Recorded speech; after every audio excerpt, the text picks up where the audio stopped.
Welcome, dear listener, to a journey through time.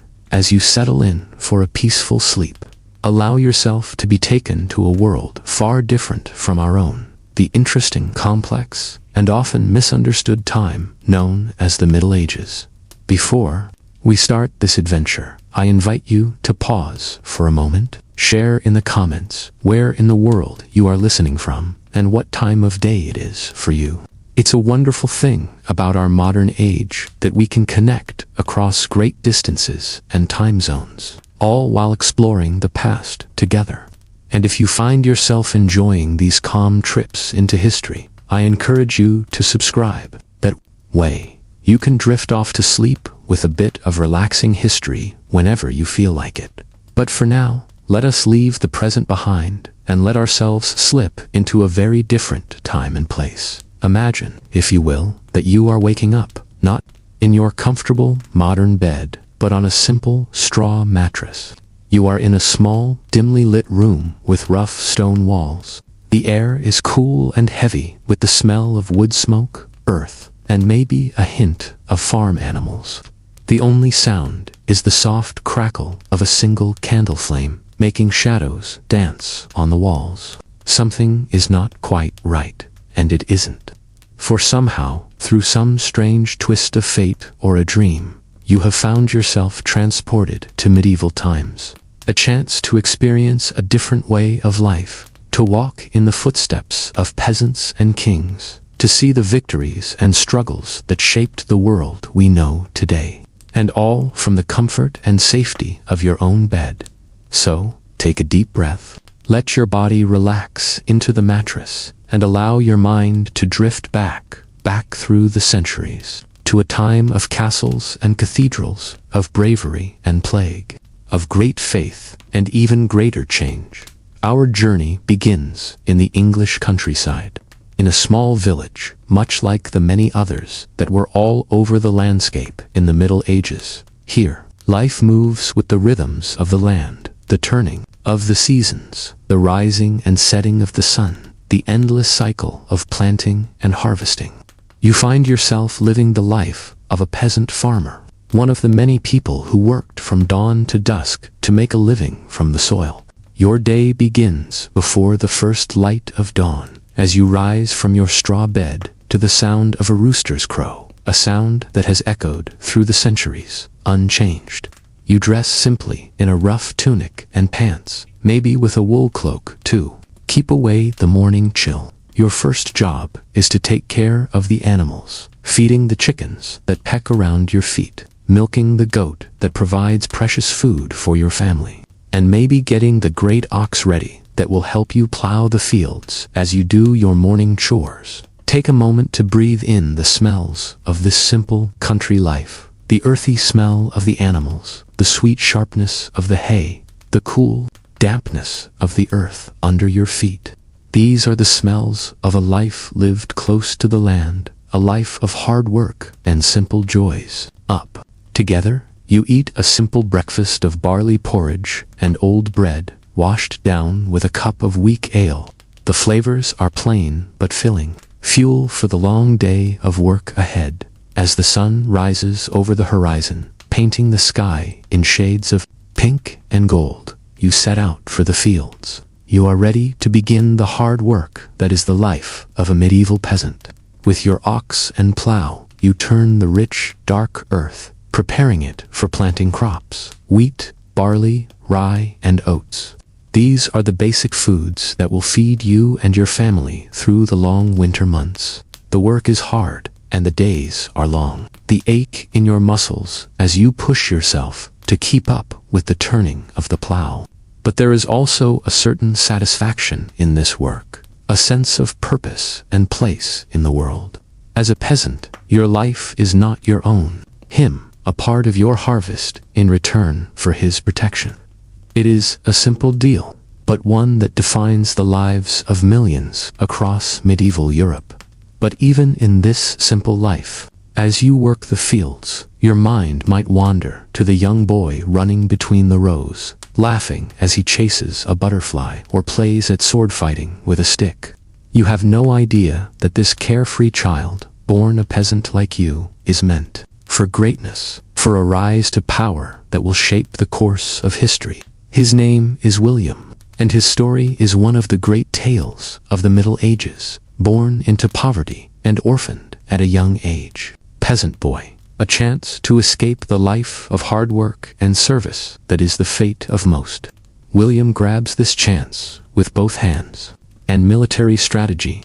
He grows into a strong young man, tall and powerful, with a quick mind and a natural air of leadership. His talents are noticed. William catches the eye of the powerful Duke of Normandy, who sees in him a similar spirit, a man of ambition and cleverness, who could be a valuable friend. The Duke takes William under his care, makes him a knight, and gives him lands and titles of his own. It is a very fast rise for a former peasant, but William is just getting started. He has his eyes on an even bigger prize, the English throne itself.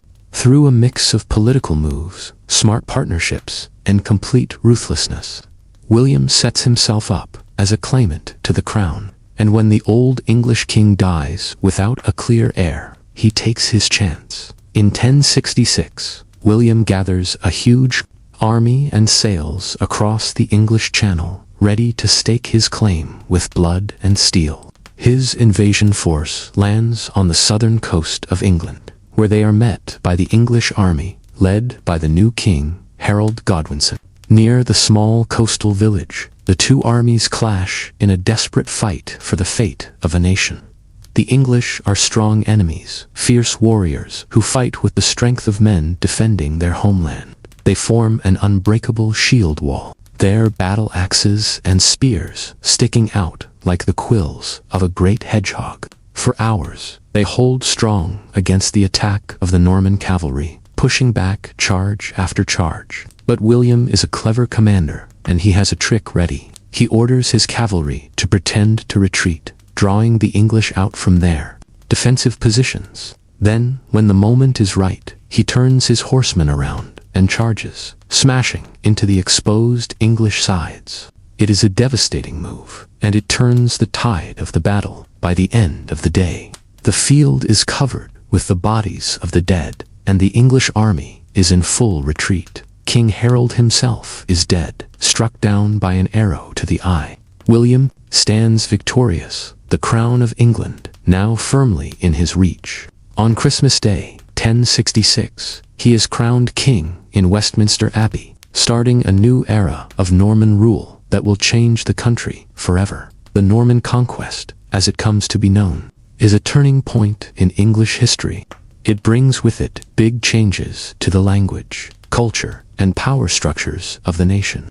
French becomes the language of the court and the nobility, while English is left as the language of the common people. The old Anglo-Saxon noble class is removed and replaced by William's loyal Norman barons, who are given huge pieces of land to make sure they stay loyal.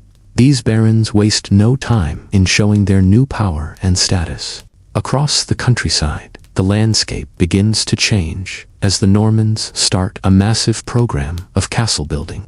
Motte and Bailey castles spring up like mushrooms after rain, great mounds of earth topped with wooden forts, surrounded by deep ditches and strong fences. These early castles are fairly simple, built more for use than for looks. But over time, as Norman rule becomes stronger, they are replaced by even larger and more detailed forts. Stone replaces wood, and the classic medieval castle takes shape, a tall keep surrounded by thick walls, with high towers and notched battlements. Strongholds, they are symbols of wealth and power, the physical form of their control over the conquered English. Within their walls, the great lords and ladies act out the rituals and secrets of courtly life, dining on rich feasts in the great hall, entertained by musicians and jesters. It is also a busy place of work and activity, a small town in itself. In the Bailey, the blacksmith's forge glows red as he hammers out swords and armor, while arrow makers carefully craft arrows and bowstrings. Men at arms train in the yard, the clash of their practice swords ringing off the stone walls. And in times of trouble, the castle becomes a safe place, a place of safety for nobles and commoners alike. Is raised, the portcullis is lowered, and the great gates are swung shut, sealing the castle and its people off from the dangers of the outside world. But the castle is not the only stronghold of power and authority in the medieval landscape. Equally impressive, and in some ways even more influential, are the great cathedrals and monasteries that cover the countryside. They are soaring monuments to the might and glory of the Catholic Church. In an age where faith is the foundation of daily life, the Church holds immense power and influence. It is the guardian of learning and knowledge, the judge of right and wrong, the gateway to salvation and eternal life. To be in the good graces of the Church is to be in the good graces of God Himself. The monasteries, in particular, serve as key centers of learning and culture. Within their quiet walls, monks carefully copy and decorate manuscripts, preserving the wisdom of ancient times and the teachings of the Church. They are also economic powerhouses, with huge landholdings, worked by peasants, producing wool, grain, and other valuable goods. For many, the Church provides the only path to education and social progress. The sons of nobles and wealthy merchants might be sent to the monasteries to be trained as scholars and clerics, while the daughters are sent to convents to be educated in the womanly arts of needlework and household management. But the Church is not just a kind force. It is also a source of great fear and superstition, a strict and often unforgiving master. From the pulpit, preachers shout against the sins of greed, lust, and gluttony, warning of the eternal pain that waits for the unrepentant sinner in the fires of hell. For some, this message of salvation through suffering and self-denial is a call to a higher purpose. The Benedictine monks, for example, take vows of poverty, chastity, and obedience, pulling away from the world into a life of prayer and thought. They rise before dawn to chant the daily prayers, spend their days in silent study and manual labor, and go to their simple cells at night for a few hours of sleep on a hard straw mattress. But not all men of the Church are so strict. The powerful abbots and bishops are often as involved in worldly matters as any noble lord. The line between spiritual and worldly power is often blurry.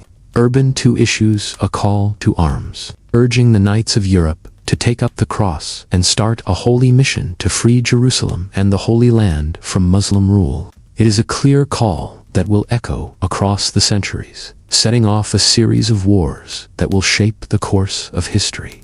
For the crusading knights, it is a chance for glory and salvation, a chance to prove their bravery and faith on the field of battle, leaving behind their homes and families for the promise of the journey to the Holy Land is long and dangerous, through hostile lands and treacherous seas.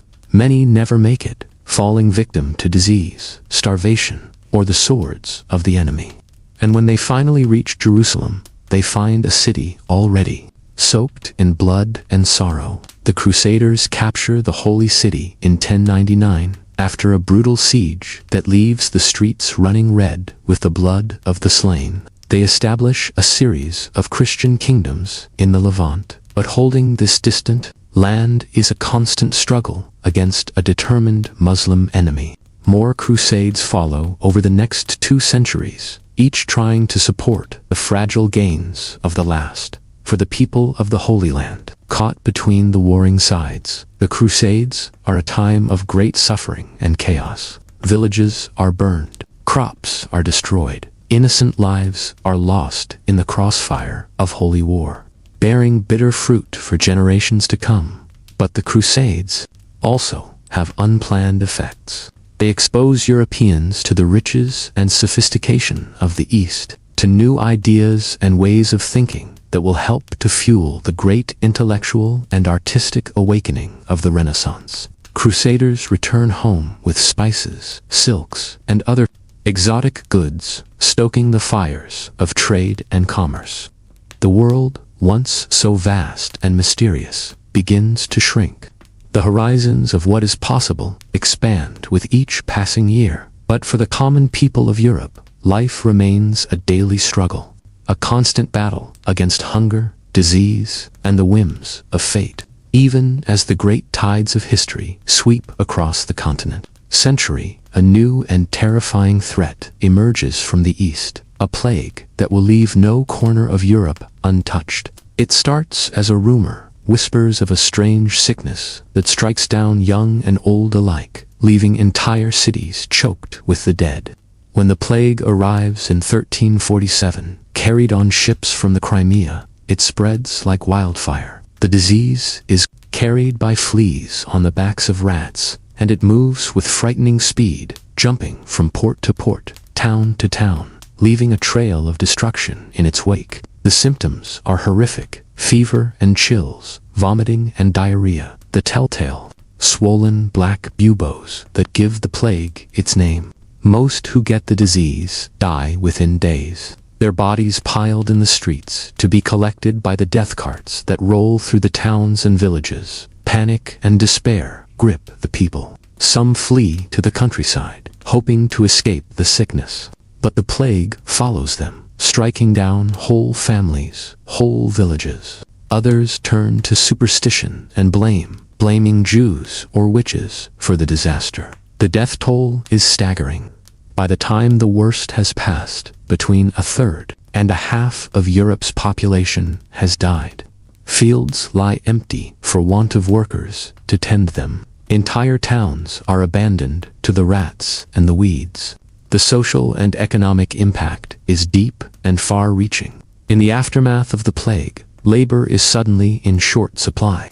Peasants, once tied to the land, find themselves in a position to demand better wages and more rights from their lords. The old feudal order begins to crumble as serfs and freemen alike seek a better life in the towns and cities. But the ghost of the plague is not so easily banished. It will return in waves for centuries to come, a grim reminder of the fragility of life in the face of an uncaring universe, even as Europe reels from the devastation of the Black Death. Another great disaster looms on the horizon. In the rolling fields of France and the muddy pastures of England, two great powers are locked in a struggle for supremacy that will consume a generation, the 100 Years' War, as it comes to be known. It is a conflict born of dynastic ambition and national pride. It begins as a dispute over the French crown, with England's King Edward III claiming the throne through his mother's family line. But it quickly grows into a bitter struggle for territory and influence as the two kingdoms fight for control of the rich lands of Aquitaine and Normandy. The war is marked by great ... As the morning sun filters through the narrow window of your cottage, you awaken to the sound of a rooster crowing in the distance. The air is cool and crisp, carrying the scent of wood smoke and damp earth. You stretch and rise from your straw mattress, your body aching from the previous day's work in the fields.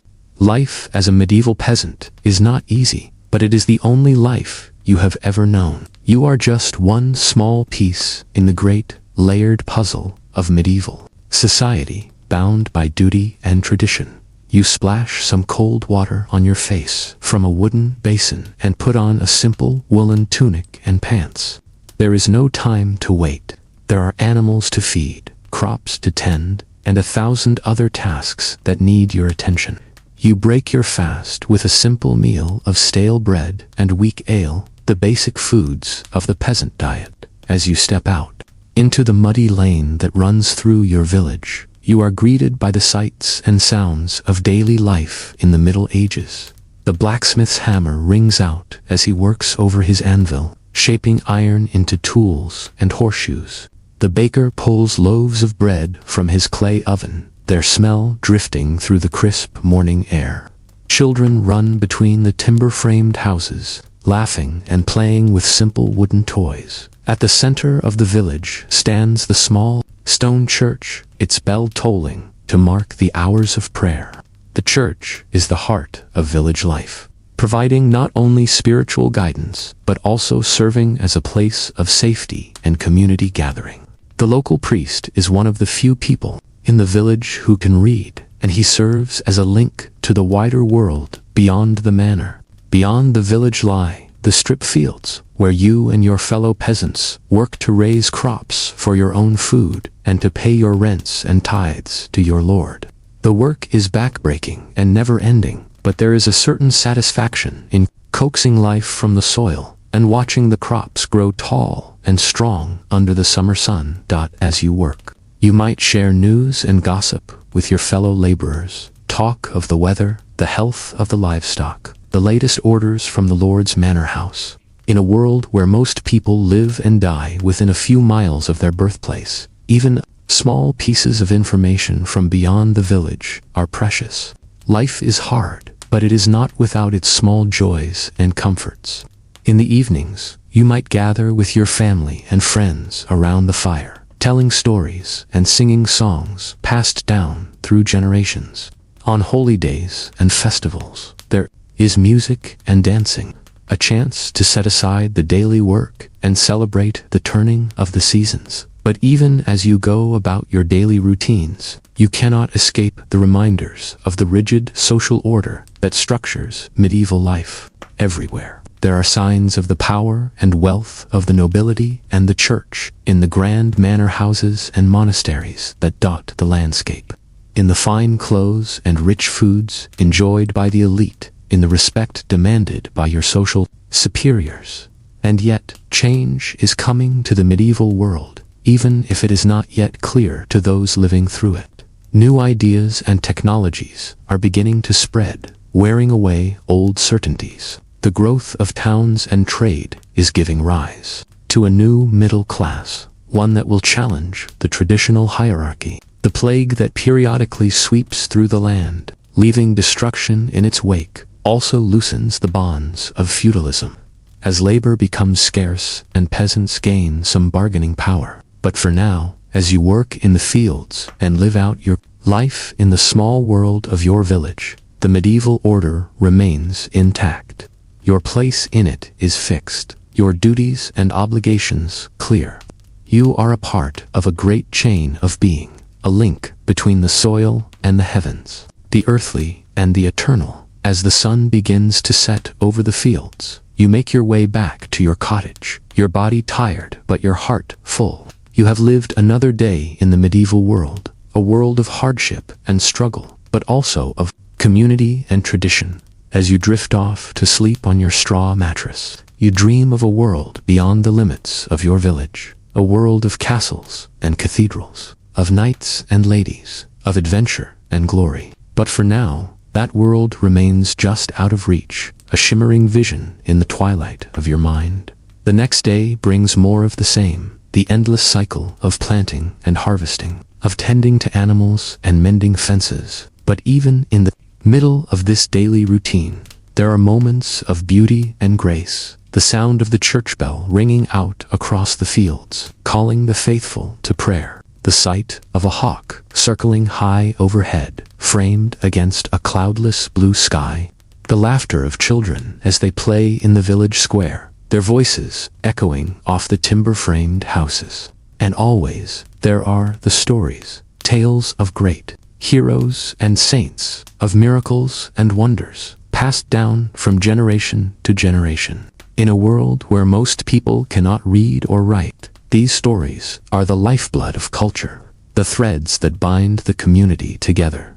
You might hear tales of the great King Arthur and his knights of the Round Table, defending the kingdom against the forces of evil, or of the saintly King Edward the Confessor, who could cure scrofula with his touch, of the brave knights who traveled to the Holy Land on crusade, seeking to reclaim Jerusalem for Christendom. These stories offer a glimpse of a wider world beyond the village, a world of high adventure and noble deeds. They inspire and uplift, reminding you that even the humblest peasant can aspire to greatness through faith and bravery. But the stories also serve another purpose, to reinforce the social order and the values that support it. The tales of chivalrous Knights and virtuous ladies, of wise kings and holy saints, all serve to support the hierarchy of medieval society, to make it seem natural and ordered by God. And so you listen to these stories, absorbing their lessons and their morals. Even as you go about your daily tasks, they become part of the fabric of your life, shaping your understanding of the world and your place within it. As the days turn into weeks and the weeks into months, the rhythms of medieval life continue their eternal cycle. The seasons change, from the soft greens of spring to the rich golds of autumn. Babies are born and old folks die, the great wheel of life turning on. And through it all, the land endures, the fields and forests, the rivers and hills that have supported generations of peasants like yourself. It is a hard life, a life of work and struggle. But it is also a life deeply rooted in the soil, in the timeless patterns of nature.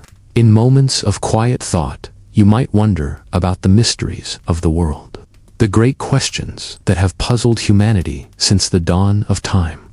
What is the purpose of life? What lies beyond the veil of death? How can one live a good, righteous life in a world so full of suffering and injustice? The Church offers answers to these questions, but they are not always satisfying. The priests speak of the need for faith and obedience, for acceptance of one's place in life. They promise the rewards of heaven for those who follow the teachings of Christ. But the heaven they describe seems far removed from the daily realities of peasant life. And yet, there is something comforting in the rituals and rhythms of the Church. The solemn Mass, the flickering candles, the smell of incense. In a world that can often seem harsh and unpredictable, the Church provides a measure of stability and continuity, a link to a higher power and a greater purpose. And so you continue on, day by day, season by season, living out your life in the shadow of the great medieval order. You marry and have children of your own, passing on the skills and knowledge of your ancestors. You weather the storms of life, the failed harvests and the outbreaks of disease, the petty cruelties of your feudal overlords. Through it all, you hold fast to the values that have sustained your people for generations, the values of hard work and perseverance, of loyalty and community, of faith and strength. These are the values that have enabled peasants like yourself to endure through centuries of hardship, to carve out a life from the stubborn soil of medieval Europe. And as you lay on your deathbed, surrounded by your children and grandchildren, you can look back on a life well lived, a life of humble service and quiet dignity. You may not have achieved great fame or fortune, but you have played your part in the great tapestry of medieval life, adding your own small thread to the vast and intricate design. As you close your eyes for the final time, you can take comfort in the knowledge that the world will go on without you, that the fields will still be plowed and the prayers still said, that the stories will still be told and the songs still sung. For in the end, it is not the individual that matters, but the community, the great chain of being that links the lowliest peasant to the mightiest king, the living to the dead, the earthly to the eternal. And so you slip away, your soul flying to the great beyond, leaving behind the cares and sorrows of the mortal world. You have lived and loved, struggled and overcome, and now you can rest in the peace of the ages, secure in the knowledge that your life, however humble, has been a part of something greater, a small but vital thread in the vast tapestry of human history. As the years turn into decades, and the decades into centuries, the medieval world that you knew slowly fades away, giving way to new eras and new ways of thinking. But the legacy of that world lives on in the stones of the great cathedrals and castles, in the words of the poets and philosophers, in the values and traditions that continue to shape our world today. And through it all, the land endures, the fields and forests, the rivers and hills that have witnessed the rise and fall of countless generations. It is a reminder of the fleeting nature of human life, of the great cycles of birth and death, growth and decay that govern the natural world. But it is also a reminder of the enduring power of the human spirit, of the ability of ordinary people to face the challenges of their time with courage and grace, to find meaning and purpose in even the most difficult of circumstances. As we look back on the medieval world from the viewpoint of the present, we can see it in all its complexity and contradiction, a world of great beauty and great brutality, of towering achievements and terrible injustices. But we can also see it as a world of deep humanity, a world in which people like yourself lived and loved, dreamed and despaired, just as we do today. And so, as you drift off to sleep, let your mind wander back to that distant time and place, to the fields and villages of medieval Europe. Let yourself imagine the lives of the peasants and the nobles, the priests and the artisans, all playing their parts in the great drama of human history. And as you do so, take comfort in the knowledge that your own life, however small and insignificant it may seem, is also a part of that great story, a thread in the tapestry of human experience that stretches back to the dawn of time and forward into the unknown future. For, in the end, that is the great lesson of the medieval world, that each of us, no matter our station or circumstances, has a role to play in the unfolding of history, that each of us is called to live our lives with purpose and meaning, to strive for something greater than ourselves. And so, as you slip into the realm of dreams, let the wisdom of the ages guide your path. Let the echoes of the past whisper in your ear, and know that even in the darkest of times, there is always hope, always the possibility of a brighter tomorrow. Good night, dear listener, and may your dreams be filled with the wonders of the medieval world, with the courage and resilience of the human spirit that has endured through the centuries. May you wake refreshed and renewed, ready to face the challenges of your own time with the same grace and strength as those who came before you. And may you always remember that no matter how small and insignificant you may feel, you are a part of something greater, a link in the great chain of being that connects us all across the ages and across the world. Sleep well, and may the blessings of the medieval world be with you always. The story of the rise of King William is a testament to how much social positions could change in the medieval era. Even within the rigid hierarchy of the feudal system, born a peasant, William's life took a dramatic turn when he came under the guidance of a local lord. The lord recognized his potential and brought him into his household as a squire. Under the lord's guidance, William learned the arts of war and governance, improving his skills in horse riding, swordsmanship, and leadership. His natural abilities and quick mind caught the eye of the powerful Duke of Normandy, who eventually took William into his own service and made him a knight. William's rise through the ranks of the Norman nobility was incredibly fast. He quickly became one of the Duke's most trusted advisors, showing a sharp political sense and a ruthless determination to succeed. When the old Duke died without a clear heir, William saw his chance to seize power. Through a combination of diplomacy, bribery, and sheer force, William outmaneuvered his rivals and secured the support of key Norman nobles. He was crowned Duke of Normandy in 1035 at the age of just 20. But William's ambitions did not stop there. King Edward the Confessor. When Edward died in 1066, he landed on the south coast and marched towards London. His path was blocked by the English king, Harold Godwinson, who had himself only recently taken the throne. The two armies met at the Battle of Hastings, a pivotal moment in English history. The battle was long and bloody, with the English fighting bravely but ultimately falling to the superior Norman cavalry and archers. King Harold was killed, reportedly, by an arrow through the eye. The conqueror. As King William set about strengthening his power and reshaping English society in the Norman way, he ordered a great survey of the kingdom, known as the Domesday Book, to assess its wealth and resources.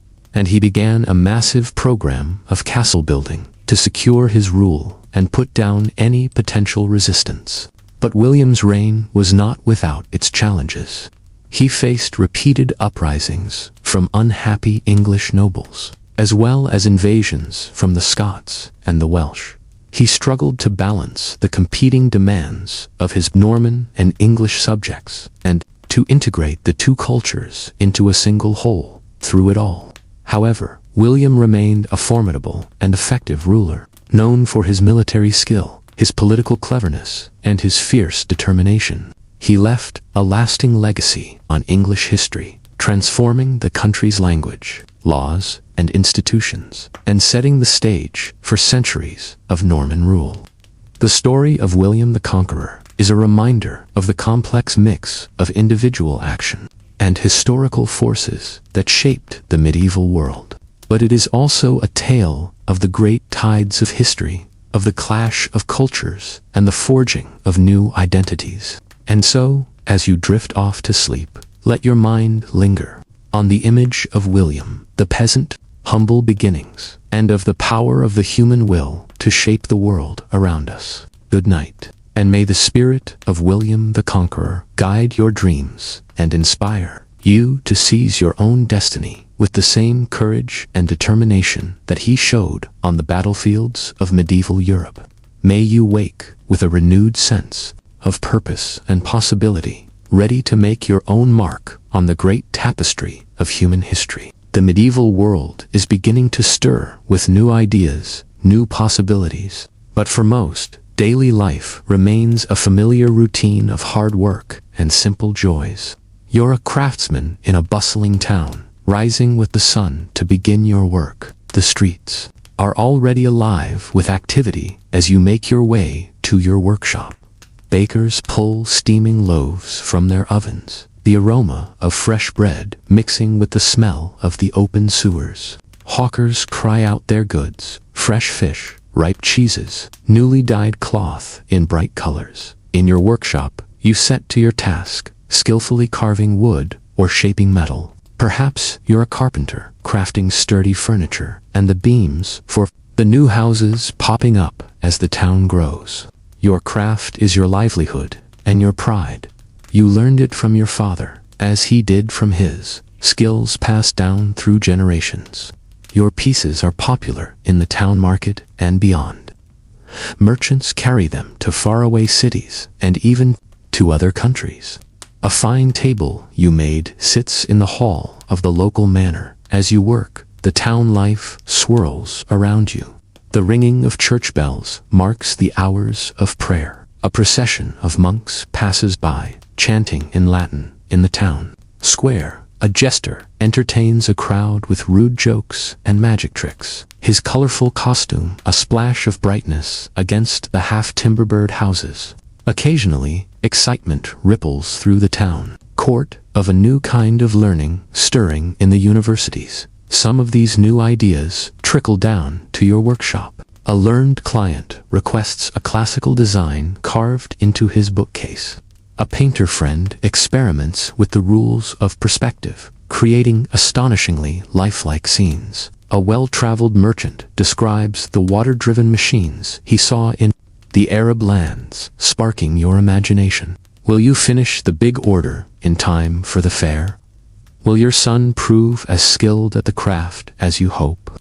Will the coin you earn be enough to put meat on the table and wood in the fire? The rhythms of your days are guided by the demands of your trade and the needs of your family. In the evenings, you gather in the town tavern, trading stories and news with your fellow craftsmen over a mug of ale.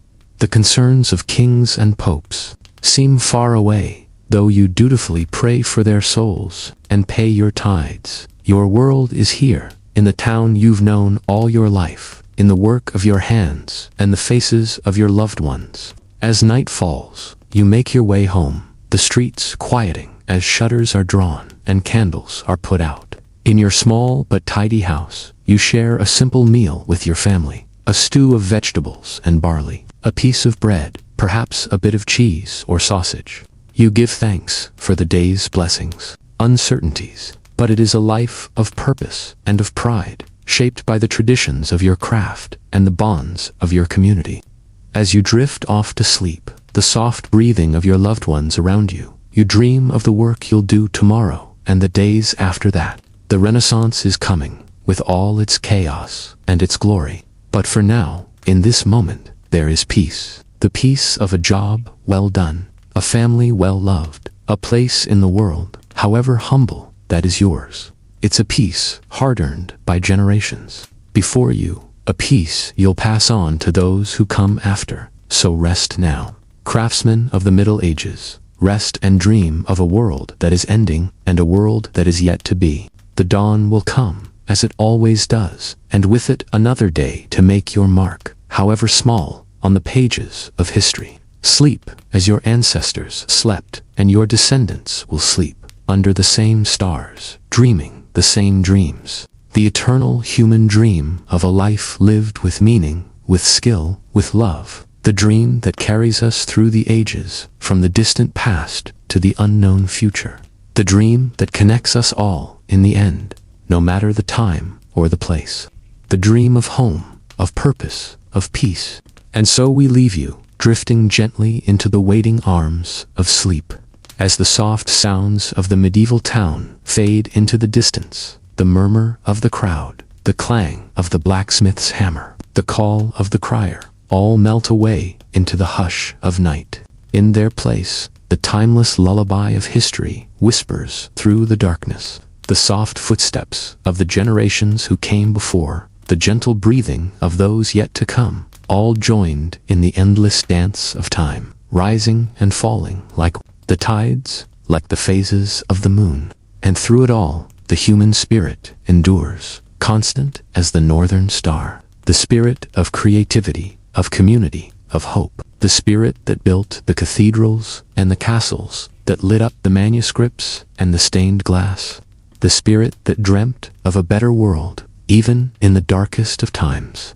That spirit lives on in you, dear listener, as you slip into the realm of dreams.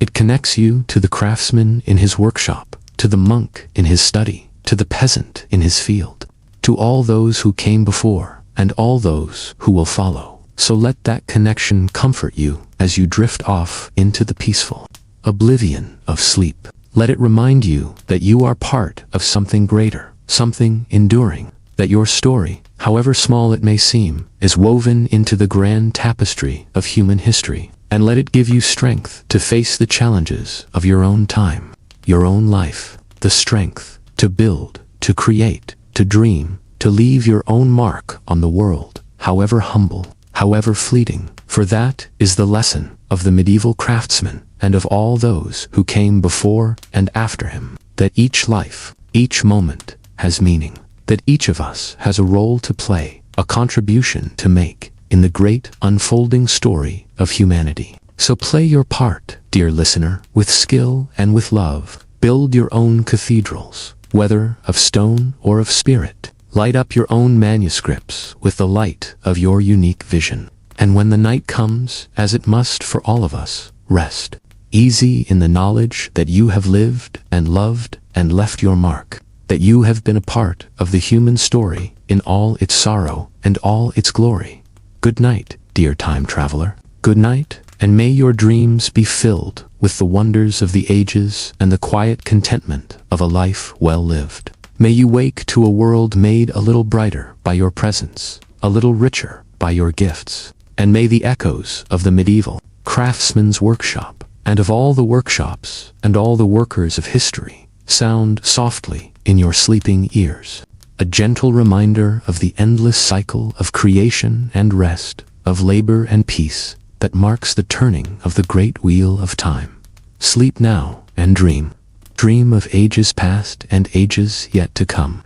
Dream of the infinite possibilities of the human spirit and of your own precious place in the vast, unfolding tapestry of history. Good night and sweet dreams, until the dawn comes round again and the great work of living begins anew. The sun rises over the medieval landscape, casting long shadows from the towering spires of a great cathedral. The building seems to reach to the very heavens, a testament to the power and influence of the church in this age. As you approach, you hear the faint chanting of monks drifting from within, their voices raised in an endless cycle of prayer. You step inside, and the bustle of the outside world fades away, replaced by a heavenly stillness. Light filters through intricate stained glass windows, painting the stone floor in a kaleidoscope of colors. The air is thick with the scent of incense and burning candles. This is more than just a place of worship. It is the beating heart of the community. The cathedral serves not only as a spiritual center, but also as a place of learning, charity, and even commerce. In the main hall, the poor line up for help, receiving bread and coin from the church's funds. In the quiet hallways, young scholars pore over precious manuscripts, absorbing the wisdom of ancient times. But the church's influence extends far beyond these walls. In this age, the line between worldly and holy power is blurred. Bishops and abbots hold enormous influence, often serving as advisors to kings and lords. They hold vast tracts of land, overseeing farms and villages. Some even lead armies into battle, the cross shining on their shields. The church is the guardian of knowledge and learning. In the writing rooms of monasteries across Europe, monks labor to copy and decorate manuscripts, preserving the works of classical authors and church fathers. These are the seeds of the Renaissance, waiting to sprout. But the church is also a source of fear and superstition. From the pulpit, preachers shout against sin and heresy, threatening eternal damnation for those who stray. The Inquisition hunts down anyone suspected of straying from church doctrine. In an age of plague and war, the promise of salvation is a powerful tool. As you wander deeper into the cathedral, you come upon a small side chapel. Inside, a lone monk kneels in prayer, his robes dusty from the road. This is Francis of Assisi, a man who will come to represent a new ideal of Christian devotion. Born into a wealthy Italian family, Francis enjoyed a life of privilege and pleasure in his youth. But a series of encounters with beggars and lepers led to a spiritual awakening. He gave up his worldly goods and took a vow of poverty, dedicating himself to a life of simplicity and service. Francis preached a gospel of love and compassion, seeing the divine in all of creation. He tamed a wolf that was terrorizing a village, seeing it as a brother. He composed hymns to the sun and moon, praising them as God's handiwork. His example inspired thousands to follow him, forming a new religious order, the Franciscans. They wandered the countryside, preaching to the poor and tending to the sick. They represented a new model of spirituality, one based on humility, charity, and a direct connection to God. Francis's legacy would endure long after his death. His simple faith and love of nature would influence figures as diverse as Dante and Gandhi. In a time of religious division and corruption, he offered a path back to the original message of Christianity. As you watch Francis pray, lost in silent thought, you feel a sense of peace wash over you. In a world of constant struggle and chaos, his message of compassion and humility feels like a beacon of hope. But the quiet of the moment is shattered by a sudden noise outside. Shouts and the clatter of hooves fill the air. You rush to the cathedral door to see a breathless messenger stumble in, his face pale. The king is dead, he cries. Long live the king. The old monarch has passed, and a new one must take his place. In the coming days, lords and bishops will gather to pay respect and swear loyalty. But in the shadows, others plot and scheme, seeing opportunity in the change of power. The great wheel of medieval life turns on, birth and death, war and peace, following the eternal rhythms of the seasons. As you step back out into the sunlight, you feel the weight of centuries pressing down upon you, the countless lives that have come before, each leaving their mark on the tapestry of history. The road stretches out before you, winding through fields and forests, towards castles and keeps, villages and towns. There are more stories waiting to be told, more faces to meet, merchants and minstrels, knights and knaves, all playing their part in the grand drama of the Middle Ages. But for now, you feel the pull of sleep, the dream of the past fading into the soft warmth of your bed. The sounds of the medieval world, the tolling of church bells, the clang of the blacksmith's hammer, the laughter of children at play all merge and melt into a soothing, ambient hum. As you drift off, the faces of history swirl through your mind. William the Conqueror on his warhorse, Francis of Assisi, surrounded by birds, Joan of Arc in her shining armor. They are all part of the rich tapestry of the human story, the never-ending quest for meaning and connection in an uncertain world. And while their world may be long gone, lost to the mists of time, their stories endure, whispering to us across the centuries. In our dreams, we walk beside them, sharing in their triumphs and their struggles, their joys and their sorrows. So, let us dream together, you and I, wandering the winding paths of the medieval world. Let us listen to the voices of the past and find in them echoes of our own hopes and fears. And let us wake in the morning with a new appreciation for the long and winding road that has led us to where we are today. Good night, dear dreamer. May your slumber be filled with visions of castles and cathedrals, of brave knights and wise kings. May you find in the stories of the past a compass for navigating the present. And may you always remember that you, too, are part of the great story of humanity, a story that is still being written, page by page, day by day. The medieval world fades away now, like a tapestry gently folded and put away. But it will be waiting for you whenever you wish to return in the realm of dreams and imagination. So sleep now and dream of days gone by, of a world that was both simpler and more complex, more brutal and more beautiful. Sleep and let the lullaby of history carry you to a place of rest and peace. Good night. You blink awake in a strange, dimly lit place. As your eyes adjust, you realize you are no longer in your bedroom, but somewhere very different. A flickering candle lights up roughly cut stone walls. You're lying on a straw-filled mattress. The air smells of wood smoke, animals, and earth. Somehow, you have woken up in medieval times. Relax back into the straw mattress as we begin a calming journey through this past era.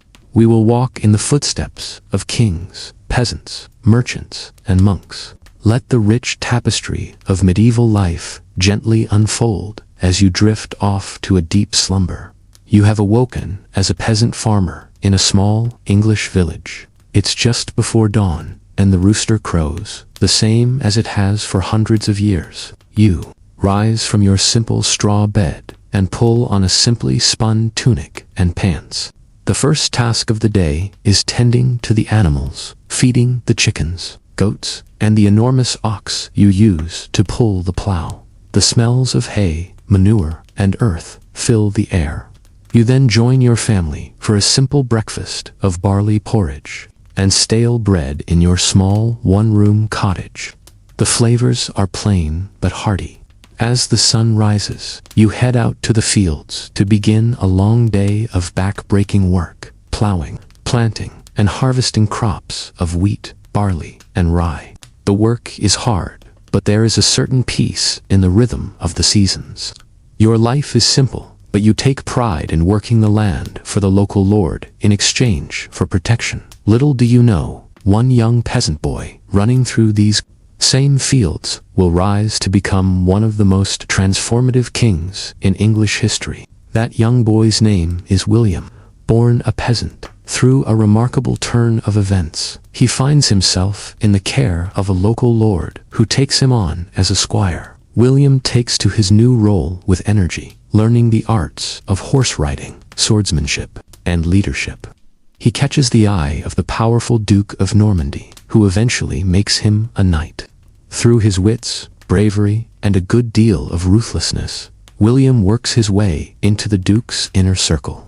When the old duke dies, William outmaneuvers other claimants to seize control of Normandy. But William has his eye on an even greater prize, the English throne, which he believes is his birthright. In 1066, he launches a daring invasion, leading to one of the most famous battles in medieval history. Tens of thousands of soldiers clash on a field near the small coastal village of Hastings. The Anglo-Saxons, wielding battle axes and forming an unbreakable shield wall, face off against the mounted Norman knights. In a bloody day-long battle, William uses a fake retreat to draw the Anglo-Saxons out. Then his cavalry charges, cutting them down. By day's end, the Anglo-Saxon king is dead, his army destroyed. William is crowned King of England on Christmas Day 1066 in Westminster Abbey, ushering in a new era. The Norman conquest will transform England, reshaping its language, customs, and nobility. French becomes the language of the court. William distributes lands to his loyal Norman barons, uprooting the Anglo-Saxon power structures. These barons build grand castles across the countryside, asserting Norman power. After William's conquest, castle building explodes across England as the new Norman elite solidify their rule. Motte and Bailey castles spring up, earthen mounds topped with wooden keeps, surrounded by ditches and fences. Over centuries, these wooden structures give way to ever larger, more elaborate stone fortresses, the classic medieval castles of storybooks, with soaring towers, crenellated battlements, moats, and drawbridges inside their thick stone walls. The great lords and ladies play out the dramas and intrigues of courtly life. Alliances are forged and broken over rich feasts in the great hall. Minstrels and jesters entertain while the lords plot wars and jockey for royal favor. Down in the bailey, a blacksmith hammers out swords and armor, fletchers make arrows, and men-at-arms train for battle, the sounds of clashing steel echoing off the walls. Castles are symbols of wealth and power, but also refuge for nobles and commoners alike in times of trouble. The castle isn't the only dominant structure on the medieval landscape.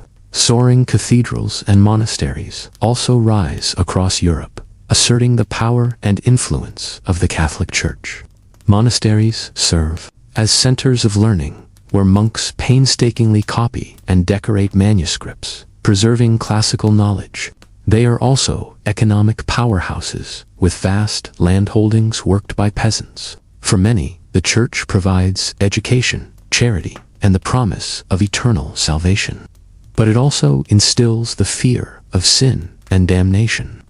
Preachers rail against greed, lust, and gluttony.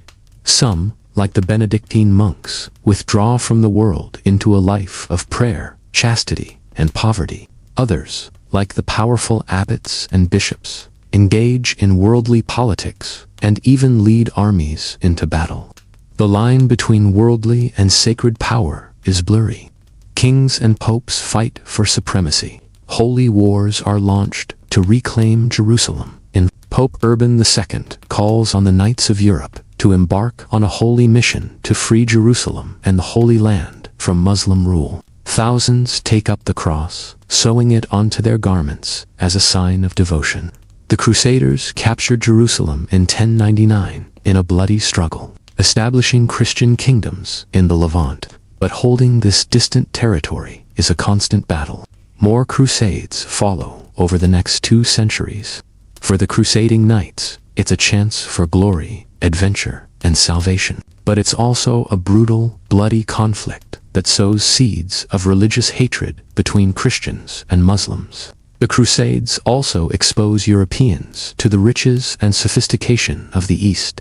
They bring back spices, silks, and new ideas that will help fuel the Renaissance. But for now, life remains a daily struggle for most, even as great change looms on the horizon. Among the crusading knights who journeyed to the Holy Land was a young French noble named Louis. Born into a family of minor nobility, Louis was always a deeply religious child.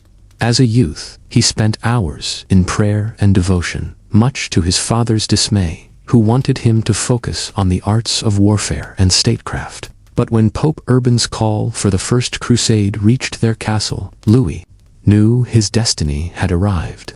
Against his father's wishes, he took the cross and set out for Jerusalem, leaving behind his young wife and infant son. The journey was long and dangerous. Louis saw many of his fellow knights die from disease, starvation, and the swords of the Seljuk Turks. But his faith never wavered. He believed completely in the rightness of their cause. When the Crusaders finally reached Jerusalem and breached its walls, Louis was among the first to enter the city. The slaughter that followed was terrible, with the Crusaders killing thousands of Muslim and Jewish inhabitants. Louis himself took no part in the bloodshed. Instead, he fell to his knees in prayer at the Church of the Holy Sepulchre, with Jerusalem secured. Louis decided to stay and defend the newly established kingdom of Jerusalem. He sent word to his wife to join him, which she did, making the long journey with their young son and a group of servants. For several years, Louis and his family lived in Jerusalem, with Louis serving as a knight in the service of King Baldwin II. He fought in several battles against the surrounding Muslim states, always distinguishing himself with his bravery and skill at arms. But the life of a crusader was a hard one, filled with constant warfare and the ever-present threat of death. Louis saw many of his comrades fall in battle or die from the harsh conditions. His own wife fell ill and died, leaving him to care for their son alone. As the years wore on, Louis began to question the very nature of the Crusades. He had come to the Holy Land to defend Christianity, but the constant violence and bloodshed seemed opposite to the teachings of Christ. He saw the way the Crusaders treated the local Muslim and Jewish populations, and it troubled his conscience. In 1120, after nearly 2 decades in the Holy Land, Louis made the difficult decision to return to France. He left his son, now a young man, to continue serving in the Crusader states and began the long journey home. The France that Louis returned to was much changed from the one he had left. In his absence, his father and elder brothers had died, leaving Louis as the unexpected heir to the family lands. He found his domain impoverished and in disarray, with rival nobles encroaching on his territory. But Louis had learned much during his time in the East. He applied the skills of leadership and diplomacy he had honed as a Crusader knight to governing his lands. Slowly but surely, he began to restore order and prosperity. He also brought back with him a new appreciation for learning and culture. In the Holy Land, he had encountered the rich traditions of Muslim and Byzantine scholarship, and he was determined to bring some of that knowledge back to France. He invited scholars and artisans to his court, establishing a library and a school. He commissioned translations of Arabic and Greek texts into Latin, helping to spur the intellectual revival that would lead to the Renaissance. Louis also worked to improve the lot of the peasants who worked his lands.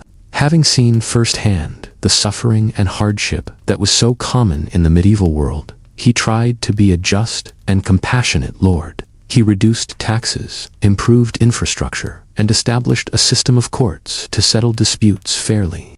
As he grew older, Louis increasingly turned his thoughts to matters of the spirit. The violence and brutality he had witnessed during the Crusades weighed heavily on his mind. He came to believe that true Christian devotion was to be found not in warfare and conquest, but in peace, charity, and the cultivation of knowledge. In his later years, Louis retired to a monastery, where he spent his days in prayer and contemplation. He died there in 1148, at the age of 68, surrounded by the monks he had come to consider his brothers. Louis's legacy was a complex one. He had been a brave and skilled knight, an able administrator, and a patron of learning. But he had also participated in one of the most brutal and misguided ventures in medieval history. In the end, perhaps his greatest contribution was the example he set in his later years, that of a man who had seen the worst of what the world had to offer and had chosen to respond with compassion, wisdom, and a commitment to peace. As you drift off to sleep, let your mind linger on the figure of Louis, a man who journeyed from the fields of France to the walls of Jerusalem and back again, and whose life was a testament to the enduring human struggle to find meaning and goodness in a turbulent world. But the medieval world was one of constant change and upheaval, where even the mightiest could be brought low by the turning of fortune's wheel. And as the 12th century gave way to the 13th, a new power was rising in the East that would once again set the stage for conflict and transformation. In the early 13th century, a young man named Temujin was rising to power on the steppes of Central Asia. Born into a clan of nomadic Mongol herders, Temujin's early life was marked by hardship and struggle. His father was murdered when Temujin was still a boy, and his family was abandoned by their clan to die on the harsh steppe. But Temujin survived, and through a combination of strategic alliances, military skill, and sheer ruthlessness, he began to unite the separate Mongol tribes under his rule. In 1206, at a gathering of Mongol chiefs, Temujin was proclaimed Genghis Khan, universal ruler of the Mongol peoples. Under Genghis Khan's leadership, the Mongols embarked on a series of conquests that would create the largest continuous empire in world history. With their unparalleled skills in horsemanship and archery, their ability to travel vast distances quickly, and their brutal tactics of siege and psychological warfare, the Mongols proved unstoppable. They swept through Central Asia, conquering the Turkic states and the Persian Empire. They invaded China, capturing Beijing in 1215 and establishing the Yuan dynasty. They pushed into Russia and Eastern Europe, their cavalry reaching the banks of the Danube. To the people of medieval Europe, the Mongols were a terrifying and alien force, seeming to appear out of nowhere to wreak destruction and slaughter. Tales of their brutality spread far and wide, of pyramids built from the skulls of the vanquished, of whole cities put to the sword, of prisoners used as human shields in battle. But the Mongols were also known for their religious tolerance, their efficient system of governance, and their promotion of trade and cultural exchange along the Silk Road. Under Mongol rule, the Silk Road became a pathway not just for goods, but for ideas, technologies, and artistic styles, linking Europe and Asia more closely than ever before. As Genghis Khan's empire expanded, it began to strain under its own size and diversity. After his death, in 1227, the empire was divided among his sons and grandsons, who continued to expand Mongol rule but also fought amongst themselves for power. It was one of these grandsons, Hulagu, who would come to pose the greatest threat to the medieval Islamic world. In 1258, Hulag's forces captured Baghdad, the capital of the Abbasid Caliphate, slaughtering tens of thousands and bringing an end to the Islamic Golden Age. The fall of Baghdad sent shockwaves throughout the Muslim world. It marked a decisive shift in power from the Arab heartlands to the Mongol-ruled lands of Persia and Central Asia. It also opened the door for a new power to emerge in the region, the Mamluks of Egypt, who would defeat the Mongols in battle and establish themselves as the dominant force in the Islamic world for the people of medieval Europe. The Mongol invasions were a source of both terror and fascination. The Mongols were seen as a scourge sent by God to punish the sinful, a people from a distant land who heralded the end times. But they were also admired for their military skill and their exotic ways. European envoys, missionaries, and merchants ventured to the Mongol court, bringing back tales of the Khan's vast riches, his magnificent palaces, and the strange customs of his people. The Mongols, for their part, showed an interest in European culture and religion, with some Mongol princesses even marrying into European royal families. But the Mongol Empire was ultimately to be a fleeting one. By the 14th century, it had fragmented into competing khanates, which in turn fell to the rising powers of the Russians, the Chinese, and the Ottomans. The legacy of the Mongols, however, would endure. They had shaken the foundations of the medieval world, accelerating the pace of change and exchange across Eurasia. They had shown the power of the steppe peoples to shape the course of history, a power that would be echoed in later centuries by the Timurids, the Ottomans, and the Mughals. And they had left an indelible mark on the European imagination as a symbol of the strange and terrible forces that lurked beyond the edges of the known world. As you drift deeper into sleep, let your mind wander across the vast steppes of Central Asia, where the thunder of hoofbeats and the whistle of arrows once heralded the coming of the Mongol hordes. And remember that even the mightiest of empires are but fleeting things, subject to the unstoppable tides of history. For even as the Mongols reshaped the world of the 13th century, other forces were stirring that would define the final centuries of the Middle Ages, forces of plague and rebirth, of faith and reason, of discovery and transformation in the 14th century. A devastating pandemic sweeps across Europe, the Black Death. It starts with rumors from the east of a terrible plague that leaves piles of dead in its wake. The disease arrives in 1347 on ships from Crimea. It spreads rapidly, carried by fleas on rats. People flee the cities, but the plague follows them. The symptoms are horrific: fever, chills, vomiting, and swollen black buboes. Most die within days. Panic and despair grip the populace. Some blame Jews or witches. Others see it as divine punishment. The death toll is staggering. Between 1/3 to 1/2 of Europe's population perishes. Fields lie empty. Towns are abandoned. The social and economic impacts are profound. In the aftermath, labor is scarce. Peasants demand better wages and more rights, sowing the seeds for the end of serfdom. The plague will recur in waves for centuries, a grim specter haunting the medieval world.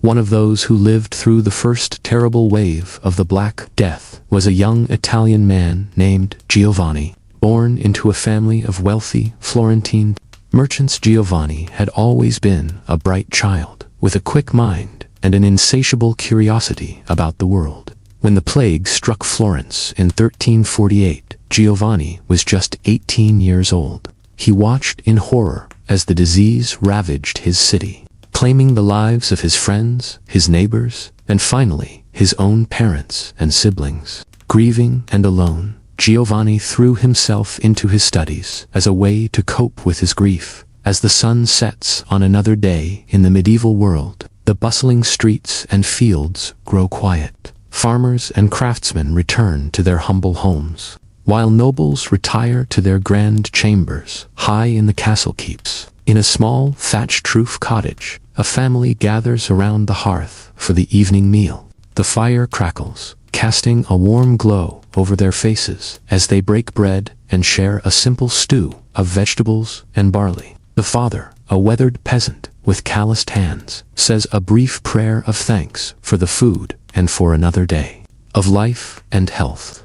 After the meal, the children settle in for a story before bed. The mother, a kind-faced woman with a melodic voice, begins to tell a tale passed down through generations. It's a story of brave knights and fair maidens, of dragons and magic, of good triumphing over evil. The children listen with rapt attention, their eyes wide with wonder. Stories like these are the entertainment of the age, shared around fires, and in great halls alike. In a time before books are common, they serve as both education and escape, teaching lessons of morality and courage, while transporting listeners to realms of fantasy. As the story ends and the children drift off to sleep, the father banks the fire and the mother tidies the cottage. They too will soon retire for the night, to rest their weary bodies and rise with the sun to begin another day of toil. For most in the medieval era, life follows this simple, cyclical pattern, dictated by the rising and setting of the sun, the turning of the seasons. It's a hard life, one of constant labor and little leisure, where drought or disease can spell disaster. Yet, there are also moments of joy and community in the celebrations of a good harvest, a wedding, or a saint's feast day. In the countryside, far from the bustle of the cities and towns, the night brings a profound stillness. The only sounds are the gentle lowing of cattle, the hoot of an owl, the rustle of the wind through the trees. Under the canopy of stars, the medieval world slumbers, but not all sleep. In the monasteries, the faithful keep their nightly vigils. Monks chant prayers in the chapel, their voices rising in ancient, haunting melodies. In the scriptorium, scribes work by candlelight to painstakingly copy sacred texts and scholarly works, preserving the wisdom of the ancients. For these men of God, the night is a time of quiet devotion and reflection. They have forsaken the worldly life for one of contemplation and service, dedicating themselves to prayer, study, and the care of the poor and sick. In their gardens, they grow medicinal herbs and tend to the ailing. In their libraries, they safeguard the knowledge of the past and teach the scholars of the future. Theirs is a life of discipline and sacrifice, but also one of purpose and spiritual fulfillment. As the night deepens, even the monks retire, leaving the monastery in silence. The candles are extinguished, the books closed. Only the eternal light in the chapel remains, a symbol of the constant presence of God. In the cities, the night takes on a different character. Though the respectable citizens sleep, the taverns and inns are alive with activity. Here, travelers and locals alike gather to drink, gamble, and share news from afar. In a corner, a minstrel strums a lute and sings a bawdy ballad, much to the delight of the crowd. A group of merchants discuss the latest wares and prices, striking deals over cups of ale. A young scholar debates philosophy with an old soldier, their voices rising over the din. These are the places where social boundaries blur, where a peasant may rub shoulders with a nobleman, where a foreigner may find a welcome. They are the melting pots of the medieval world, where ideas and stories are traded as readily as goods and coin. But even these lively spaces eventually quiet as the night wears on. The minstrel packs up his lute, the merchants shake hands on their agreements, the scholar and soldier drain their cups and bid farewell. One by one, the patrons stumble out into the night, making their way home by the light of the moon.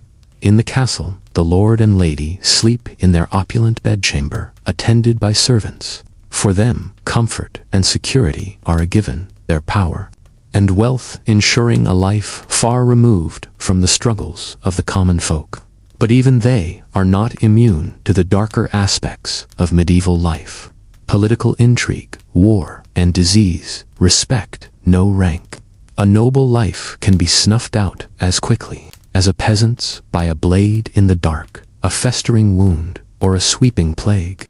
And so, as the castle sleeps, guards pace the battlements, ever watchful for signs of threat. In the stables, a squire sleeps among the horses, ready to rouse at a moment's notice. Even in repose, the machinery of power and protection never fully rests. As the deepest part of the night approaches, a hush falls over the land. It's the quietest hour, when even the most restless souls succumb to sleep's embrace. In these moments, the medieval world seems to hold its breath, suspended between the labors of one day and the promise of the next. It's a time of dreams and visions, when the veil between the earthly and the divine seems thinnest. Some say it's in these hours that saints and angels walk the earth, that miracles are most likely to occur. Others whisper of darker things, of ghosts and demons, of witches, Sabbaths, and unspeakable rituals. But for most, this is simply the hour of deepest sleep, when the body and mind rest and repair, preparing for the dawn that will inevitably come. In cottages and castles, in monasteries and inns, the people of the medieval world slumber, their lives and fates intertwined in the great tapestry of history. And as we, too, drift in that liminal space between wakefulness and dreams, we can imagine ourselves among them, peasant or noble, monk or merchant, all equal in the eyes of sleep. Their world may be long past, but in these moments, it feels close enough to touch, a vivid dream of a distant era. So let us linger here a while, in this realm of quiet and shadow, and let the lullaby of history carry us gently into the embrace of sleep. For in the end, whether we wake in a modern bed or on a straw pallet, we are all threads in time's great weave, our dreams and stories intertwined across the ages. Good night, dear listener, and may your dreams be filled with the wonders and mysteries of the medieval world. May you find rest and peace in the knowledge that you, too, are part of the great human story. A story that continues to unfold with each passing night and each breaking dawn. Sleep well and dream deep as the night's final hours wane, the first stirrings of a new day begin. In the east, the sky lightens from inky black to deep blue, the stars fading one by one. The cock crows, a clarion call that echoes across the slumbering landscape. In the villages and towns, the people begin to wake, rubbing sleep from their eyes and stretching stiff limbs. The baker stokes his oven, the blacksmith kindles his forge. The farmer's wife starts the day's bread, the miller's daughter fetches water from the well. Slowly, the medieval world comes to life, each person taking up their role in the great dance of existence. The shepherd leads his flock to pasture, the weaver settles at her loom, the priest dons his vestments for morning mass. The monk takes up his quill in the scriptorium. In the castle servants bustle to prepare the morning meal. The lord and lady dress for the day's affairs. In the courtyard, the knights and squires begin their training.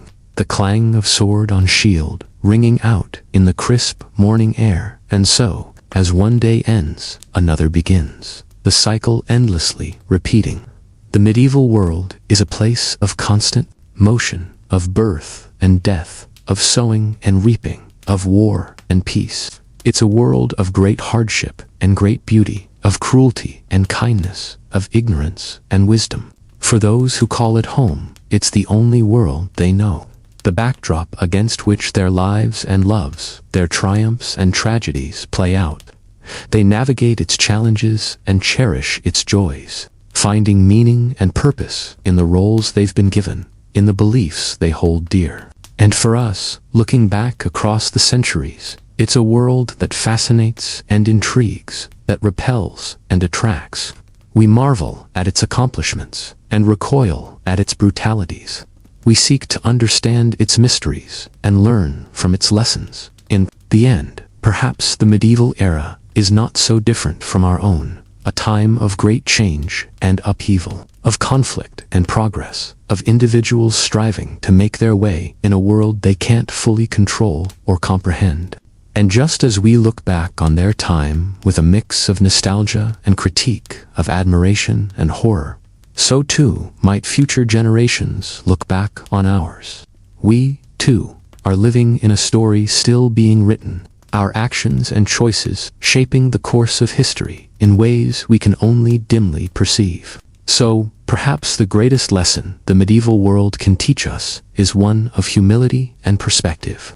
We are all, in the end, only brief candles against the long night of history. Our individual lives mere flickers in the great cosmic dance. But what a dance it is, and what a privilege to be a part of it, to add our own small light to the sum of human experience. Whether we wake in a castle or a cottage, whether our days are filled with toil or leisure, we each have a role to play, a contribution to make. And so, as the medieval world stirs to life for another day, let us to rise to meet the challenges and opportunities of our own time. Let us learn from the past, but not be bound by it. Let us honor the wisdom of our ancestors while striving to create a better future for our descendants. For the great wheel of history turns on, and we turn with it. Our stories weaving together across time and space, across culture and creed. And in the end, perhaps that is the greatest wonder of all, that in our infinite diversity, we are all, at heart, one human family, united by our common hopes and dreams, our common joys and sorrows. So let us greet this new day with open hearts and minds, ready to write our own chapter in the great book of human history. Let us take inspiration from the triumphs and failures of the past, but let us also have the courage to imagine a different future, one of greater justice, compassion, and understanding. And let us never forget that whether we live in a time of darkness or light, of peace or strife, we are all part of something greater than ourselves, a grand and mysterious tapestry that stretches back to the dawn of time and forward to the horizon of eternity. This is the lesson of the medieval world and of all worlds, a lesson whispered in the rustle of leaves and the babble of brooks, in the laughter of children and the wisdom of elders. It's a lesson that echoes in the stillness of the cloister and the clamor of the battlefield, in the quiet of a peasant's hut and the grandeur of a king's hall. And it's a lesson that we too can carry with us, a reminder of our shared humanity, our shared destiny, our shared hope for a world where all may wake to the dawning of a brighter day. So rest now, dear listener, and let the wisdom of the ages guide your dreams, for tomorrow is a new day, full of promise and possibility, and who knows what wonders it may bring.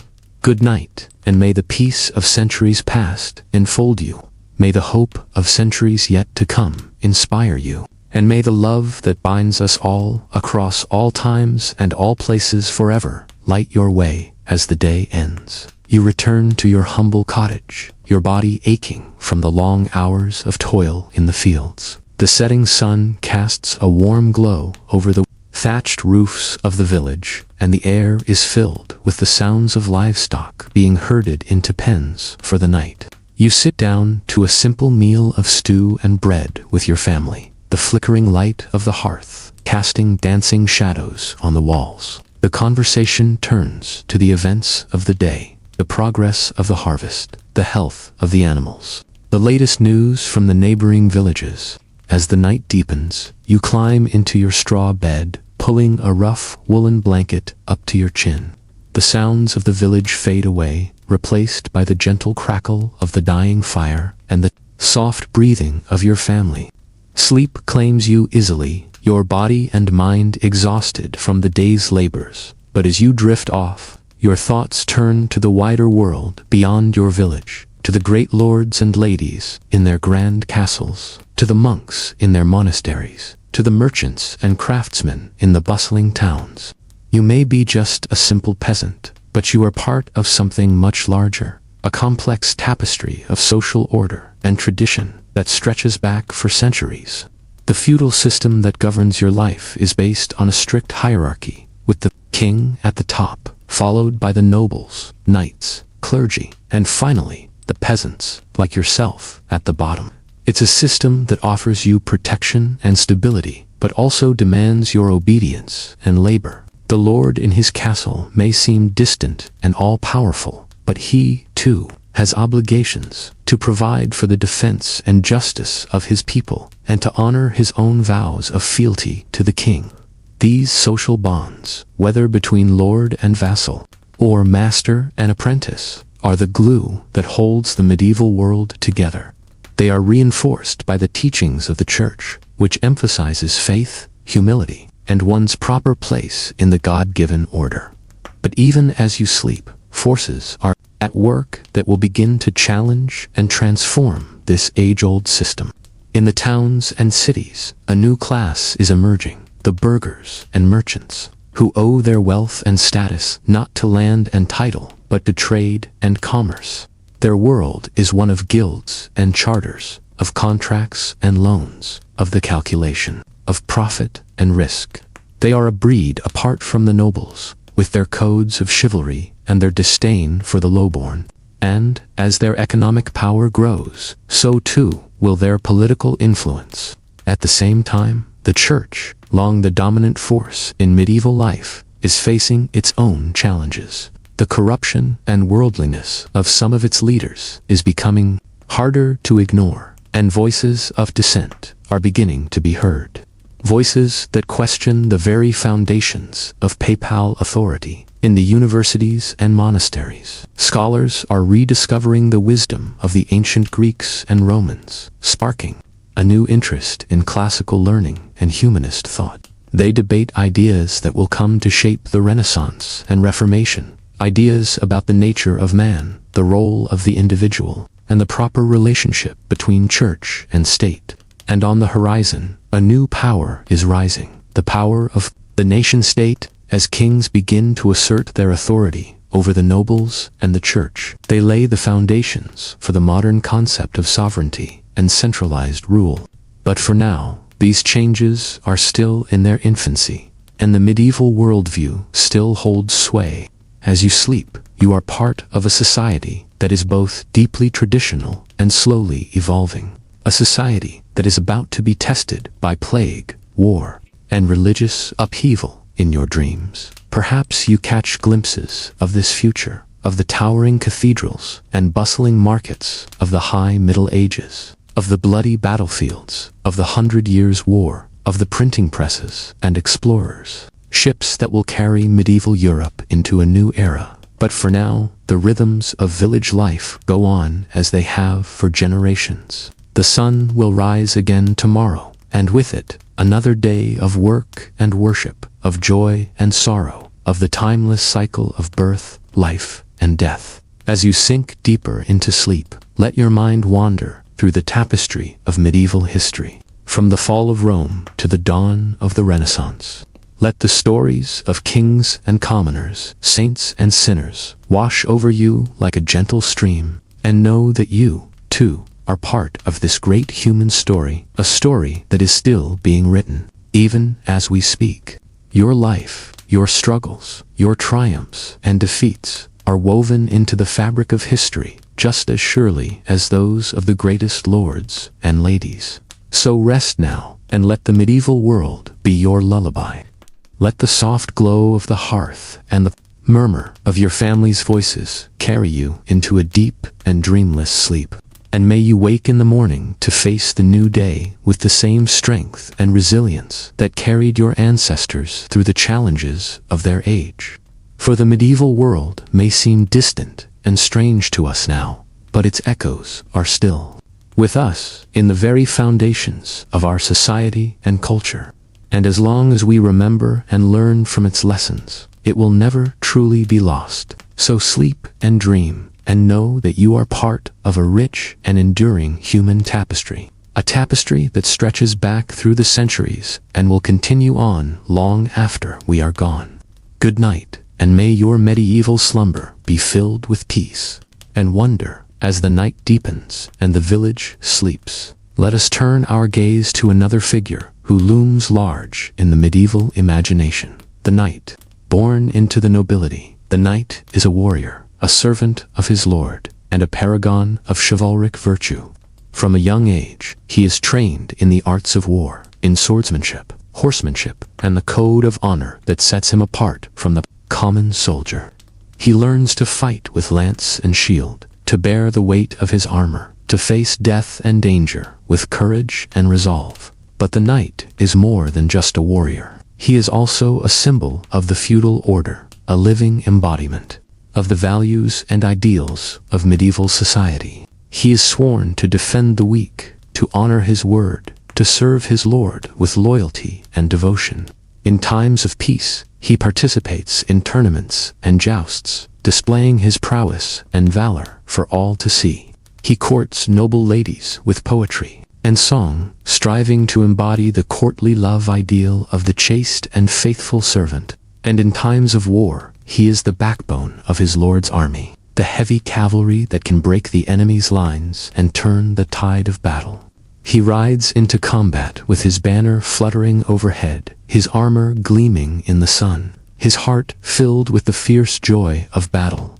But the life of a knight is not all glory and romance. It is also one of constant training and discipline, of long hours in the saddle and on the march, of the ever-present risk of injury and death. And as the Middle Ages wear on, the role of the knight begins to change and evolve. With the rise of the longbow and the cannon, the armored knight becomes increasingly vulnerable on the battlefield. And as the feudal system begins to break down, many knights find themselves adrift, their traditional roles and loyalties called into question. Some turn to brigandage and mercenary work, using their martial skills for personal gain rather than noble service. Others seek new outlets for their energies, joining the Crusades or embarking on quests for the Holy Grail. But even as the age of chivalry wanes, the ideal of the knight remains a powerful one, a symbol of courage, honor, and devotion that will inspire poets and dreamers for centuries to come. And so, as you drift off to sleep, let your mind wander to the tourney fields and castles of the knights, to the clashing of swords and the flutter of banners in the breeze. Let their stories of valor and sacrifice, of love and loss, be your guide, and your comfort in the darkness of the night. For in the end, the medieval world is a world of stories, stories of kings and queens, of saints and sinners, of the great and the small. And it is through these stories that we come to understand and appreciate the richness and complexity of this long-ago era. So let the tales of the knights be part of your own story, part of the great tapestry of human history that unites us all. And as you sleep, know that you are part of something much larger than yourself, a world of wonder and mystery, of faith and fear, of the eternal struggle between light and darkness. Good night, and may your dreams be filled with the colors and textures of the medieval world, the glint of armor in the sun, the whisper of wind through the trees, the soft glow of candlelight in a castle window. For it is in our dreams that the past comes alive again, and we are all part of its enduring legacy. As you slip deeper into your medieval slumber, let us turn our attention to another figure who casts a long shadow over this age, the monk, clad in simple robes and bound by vows of poverty, chastity, and obedience. The monk is a seeker of God and a guardian of knowledge in a time when learning is a rare and precious thing. In the early days of the Middle Ages, as the Western Roman Empire crumbles and chaos descends upon Europe, it is the monks who preserve the flame of civilization. In their monasteries and abbeys, they copy and illuminate ancient manuscripts, keeping alive the wisdom of the Greeks and Romans. They also developed new forms of agriculture and animal husbandry, turning their monasteries into self-sufficient islands of order and productivity in a sea of disorder and want. And as the centuries pass, they become increasingly involved in the affairs of the wider world, serving as advisors to kings and popes, and even leading armies in battle. But at the heart of the monastic life is the search for God, a search that takes many forms and follows many paths. Some monks, like the Benedictines, seek God through work and prayer, dividing their days between manual labor and the divine office. Others, like the Carthusians, seek him through solitude and silence, withdrawing from the world into a life of contemplation and asceticism. And still others, like the Franciscans and Dominicans, seek him through service to the poor and the preaching of the gospel. Regardless of their particular vocation, all monks share a common goal: to draw closer to God through the discipline and devotion of the religious life. They rise before dawn to chant the Psalms, spend long hours in prayer and meditation, and strive to subdue their earthly desires through fasting and self-denial. And in doing so, they offer a powerful witness to a world that is all too often consumed by violence, greed, and the pursuit of power.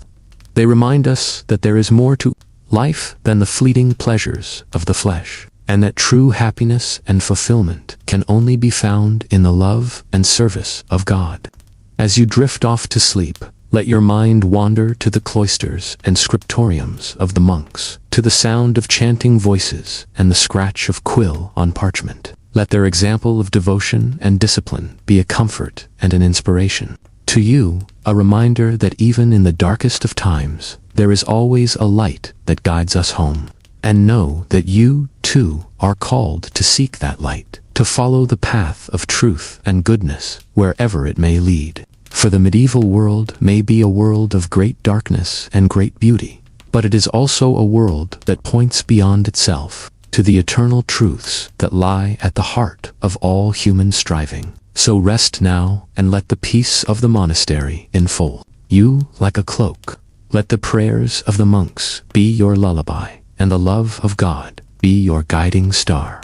And may you wake in the morning with a heart renewed and a spirit refreshed, ready to face the challenges and the joys of another day. For in the end, the medieval world is not so different from our own, a world of light and shadow, of hope and fear, of the endless quest for meaning and purpose in the face of an uncertain future.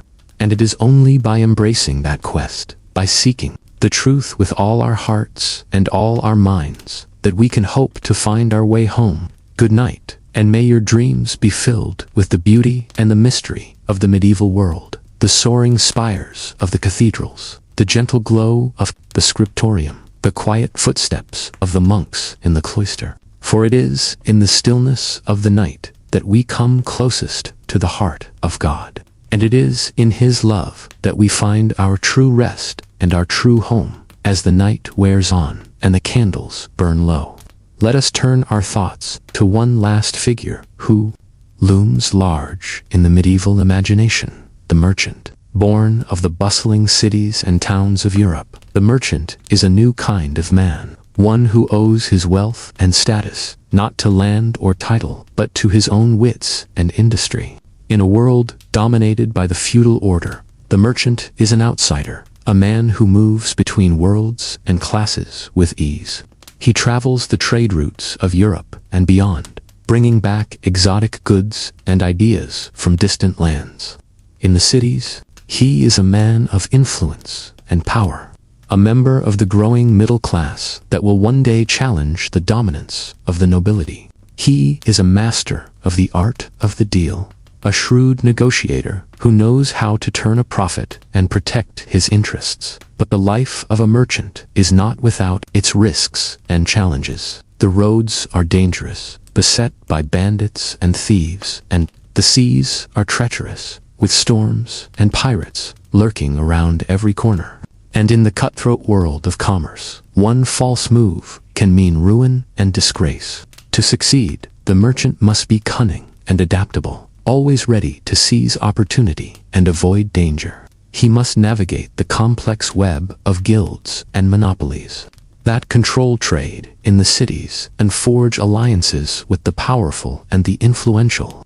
And yet, for all his worldly success, the merchant is often viewed with suspicion and disdain by the traditional elites. To the nobility, he is an upstart and a parvenu, a man who has risen above his station through cleverness rather than breeding. And to the church, he is a potential threat, a man whose love of money and worldly goods could lead him astray from the path of righteousness. The merchant must walk a fine line, balancing his pursuit of profit with his obligations to God and society. But despite these challenges, the merchant class will play an increasingly important role in the centuries to come. As trade expands and cities grow, they will become the engine of a new kind of economy, one based on commerce and industry rather than land and agriculture. And as they do so, they will help to shape a new world, one in which the old certainties of the feudal order are gradually replaced by the dynamic and unpredictable forces of the market. The merchant may not wield a sword or a scepter, but in his own way, he is a key figure in the great drama of the Middle Ages.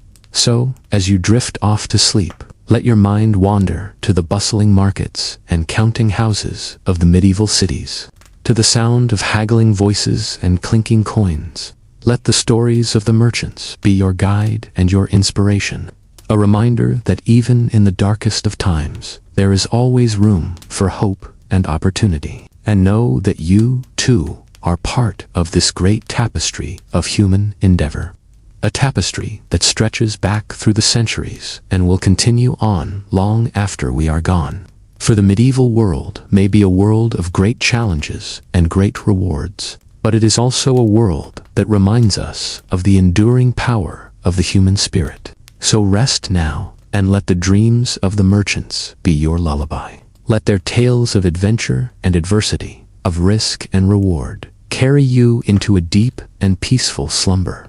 And may you wake in the morning with a heart full of courage and determination, ready to face the challenges and opportunities of your own life's journey. For in the end, the medieval world is a mirror of our own, a world of darkness and light, of fear and hope, of the endless struggle to find meaning and purpose in the face of an uncertain future. And it is only by embracing that struggle, by daring to dream and to strive, that we can hope to leave our own mark upon the great tapestry of history. Good night, and may your dreams be filled with the sights and sounds of the medieval world, the bustle of the market square, the gleam of gold and silver, the whispered prayers of the merchant before a long journey. For it is in our dreams that we are most truly free, and it is in freedom that we find the courage to face the challenges of the waking world. As the first light of dawn begins to peek through the shutters, you stir from your slumber, your mind still filled with the sights and sounds of the medieval world. The cockerel crows outside, heralding the start of a new day, and you can hear the village beginning to come to life around you.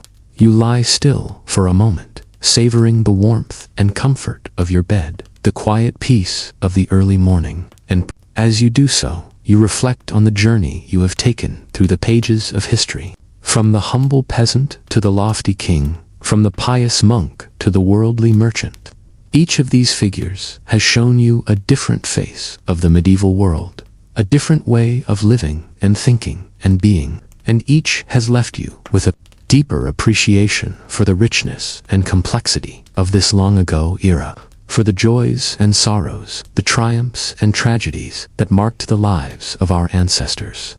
But as you rise to face the day ahead, you realize that the true gift of ... as the gentle veil of sleep descends upon you. Let us delve further into the rich tapestry of medieval history, focusing now on some of the most influential and fascinating figures of the time. Born in 1122 into the wealthy and powerful house of Poitiers, Eleanor was the granddaughter of the famous troubadour William IX, and grew up immersed in the vibrant arts and culture of southern France. At the age of just 15, she inherited the vast Duchy of Aquitaine, making her the most eligible bride in Europe. Soon after, she wed Louis VII, the young King of France, in a magnificent ceremony, as Queen Eleanor brought a touch of southern refinement to the northern court, introducing the music, poetry, and courtly love traditions of her homeland. But Eleanor was no mere consort. She was a formidable presence, known for her sharp wit, political acumen, and fierce independence. In 1147, she even accompanied Louis on the ill-fated Second Crusade to the Holy Land, leading her own contingent of knights and ladies through the treacherous terrain of Anatolia. The crusade was a disaster, and the strains it placed on the royal marriage, coupled with Eleanor's failure to produce a male heir, led to its annulment in 1152. But Eleanor's story was far from over. Just 8 weeks after the annulment, wed Henry Plantagenet, the young Duke of Normandy and Count of Anjou, who 2 years later would ascend to the throne of England as Henry II, as Queen of England. Eleanor presided over a court renowned for its sophistication and learning. She was a patron of the arts, a collector of books, and a savvy political operator, using her wealth and influence to support her sons in their rebellions against their father. But Eleanor's life was also marked by tragedy and tumult. Her marriage to Henry was tempestuous, marred by his infidelities and their bitter power struggles. In 1173, after Eleanor's support for her son's failed rebellion, Henry had her imprisoned, where she remained for 16 years. Yet, even in captivity, Eleanor remained a force to be reckoned with. She continued to wield influence through her children, particularly her favorite son, Richard the Lionheart, who became king in 1189 upon Henry's death. Richard finally released his mother, who rode out to meet him with a face of joy despite her 70 years. skillfully navigating the treacherous waters of medieval politics. She traveled ceaselessly throughout England and France, shoring up support for her son and negotiating alliances, including the pivotal treaty with Philip Augustus of France. Eleanor died in 1204 at the ripe old age of 82, an extraordinary lifespan for the time. She had outlived 8 of her 10 children, 2 husbands, and most of her contemporaries. Her legacy was immense. Through her sons, she was the ancestor of both the English and French royal lines for generations to come. But more than that, Eleanor represented a new kind of queenship, one that was not merely ceremonial, but actively engaged in the politics and culture of the realm. She challenged the narrow confines of a woman's role in medieval society, proving that a queen could be a patron, a politician, and a power in her own right. As you drift off to sleep, let the extraordinary life of Eleanor of Aquitaine be a reminder of the remarkable individuals who peopled the medieval world. Men and women who, through their actions and their force of character, shaped the course of history in ways that still resonate today. Their stories are a testament to the enduring power of the human spirit to overcome adversity, to create beauty in the midst of brutality, and to leave a lasting mark on the world.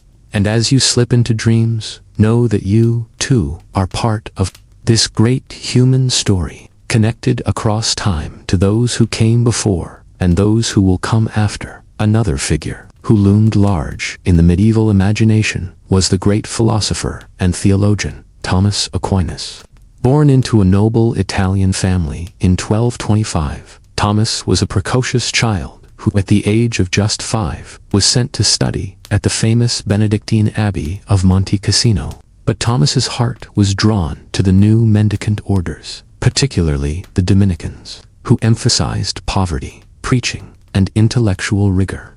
Against his family's wishes, he joined the Dominicans in 1244, a decision that would set the course for his life and work. As a young friar, Thomas studied under the great Albertus Magnus in Paris and Cologne, immersing himself in the newly rediscovered works of Aristotle and the Islamic philosophers. He quickly gained a reputation as a brilliant thinker, known for his clarity of thought and his systematic approach to theology and philosophy. Thomas's great masterwork was the Summa Theologica, a vast compendium of Christian thought that sought to reconcile faith and reason, revelation and natural philosophy. In the Summa, Thomas grappled with the deepest questions of existence, the nature of God, the purpose of human life, the problem of evil, and the path to salvation. Central to Thomas's thought was the idea that faith and reason were not in conflict, but rather 2 paths to the same truth. He argued that the truths of revelation, while beyond the grasp of unaided human reason, could never contradict the truths of rational inquiry. For Thomas, closer to the divine. This idea would have profound implications for the development of Western thought. By insisting on the compatibility of faith and reason, Thomas helped pave the way for the scientific revolution and the Enlightenment. At the same time, his emphasis on the rational basis of faith helped to shape the intellectual culture of the Church for centuries to come. But Thomas was not just an abstract thinker. He was also a deeply spiritual man, known for his humility, his gentleness, and his devotion to the Eucharist. In his final years, while celebrating Mass, he had a mystical experience that left him unable to write. "All that I have written," he said, "seems like straw to me, compared to what has now been revealed to me." Thomas died in 1274 at the age of just 49, leaving behind a legacy that would shape the course of Western philosophy and theology for generations. He was canonized in 1323 and declared a doctor of the Church in 1567. Today, he is considered one of the greatest thinkers in the history of Christianity, a man whose ideas continue to resonate and inspire. As you drift off to sleep, Let the story of Thomas Aquinas be a reminder of the power of the human mind to grapple with the deepest questions of existence and of the enduring quest to find meaning and truth in a complex and often confusing world. And let it also be a reminder of the importance of humility and wonder in the face of the divine mystery. The recognition that for all our striving and all our knowledge, there is always more to be revealed, always further heights of wisdom and understanding to be scaled. The medieval period was also a time of great artistic flourishing, and nowhere was this more evident than in the soaring cathedrals that began to rise across Europe in the 12th and 13th centuries. These magnificent structures were not just places of worship, but embodiments of the medieval worldview, the belief in a divinely ordered universe, hierarchical and harmonious, in which every element had its appointed place and purpose. One of the most remarkable of these cathedrals was Chartres, located in the picturesque town of the same name about 50 miles southwest of Paris. The construction of the present cathedral began in 1194 after a fire destroyed much of the previous Romanesque church. Over the next few decades, thousands of workers labored to erect a masterpiece of Gothic architecture, a soaring symphony in stone that would become one of the most iconic buildings of the Middle Ages. At the heart of Chartres Cathedral is the labyrinth, a winding path inlaid in the floor of the nave. This labyrinth, unlike the later hedge mazes of Renaissance gardens, has only one path, leading inexorably to the center and then back out again. For the medieval faithful, walking the labyrinth was a symbolic pilgrimage, a miniature version of the great journey to Jerusalem that was the aspiration of every pious Christian. The labyrinth is just one of the many symbolic elements that pervade every aspect of the cathedral's design. The great western facade, with its 3 portals and rows of sculpted saints and biblical figures, is a stone Bible, a visual catechism for the largely illiterate medieval congregation. The soaring vaults and pointed arches draw the eye and the spirit upward toward the heavenly realms, while the play of light through the great stained glass windows creates an atmosphere of mystery and awe. But Chartres is more than just a work of art or a feat of engineering. It is a testament to the deep faith and communal spirit of the medieval world. The cathedral was not built by a single wealthy patron but by the entire community, with rich and poor alike contributing their labor, their skills, and their resources. The construction site was a place of pilgrimage in itself, with workers coming from all over Europe to lend their efforts to the great endeavor. This sense of shared purpose and divine mission is reflected in the many legends that grew up around the cathedral's construction. One tells of a mysterious figure known as the Master of the Labyrinth, a genius architect who appeared one day and directed the building of the great maze, only to disappear just as suddenly when the work was done. Another tells of a miraculous beam of wood that, when the carpenters found it too short, spontaneously elongated itself to the required length. These legends speak to the way in which Chartres and the other great cathedrals of the medieval world were more than just buildings. They were expressions of a shared faith, a common culture, and a collective aspiration toward the divine. They were, in a sense, the embodiment of the medieval worldview itself, the belief in a universe suffused with meaning and purpose, in which every stone and every beam had its place in the great cosmic order. As you drift off to sleep, let the majesty and mystery of Chartres Cathedral be a reminder of the power of faith and community to create something greater than the sum of its parts. And let it also be an invitation to find in your own life those places and moments of transcendence where the everyday world falls away, and you are caught up in something larger than yourself. For the medieval mind, such moments were a glimpse of the divine, a foretaste of the heavenly Jerusalem that awaited the faithful at the end of their earthly pilgrimage. And while our modern world may seem far removed from the certainties and hierarchies of the Middle Ages, the human longing for meaning and connection remains as strong as ever. So, as you slip into the realm of dreams, carry with you the memory of Chartres and the other wonders of the medieval world, not as relics of a bygone age, but as enduring reminders of the heights to which the human spirit can soar when it is guided by faith, purpose, and a sense of its place in the grand tapestry of creation.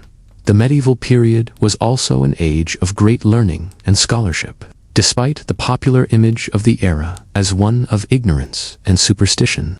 In fact, the 12th and 13th centuries saw a remarkable flowering of intellectual life, centered around the great universities that began to emerge in cities like Paris, Bologna, and Oxford. One of the most important figures in this intellectual revival was Roger Bacon, a 13th century English philosopher and scientist who has been called the first modern thinker.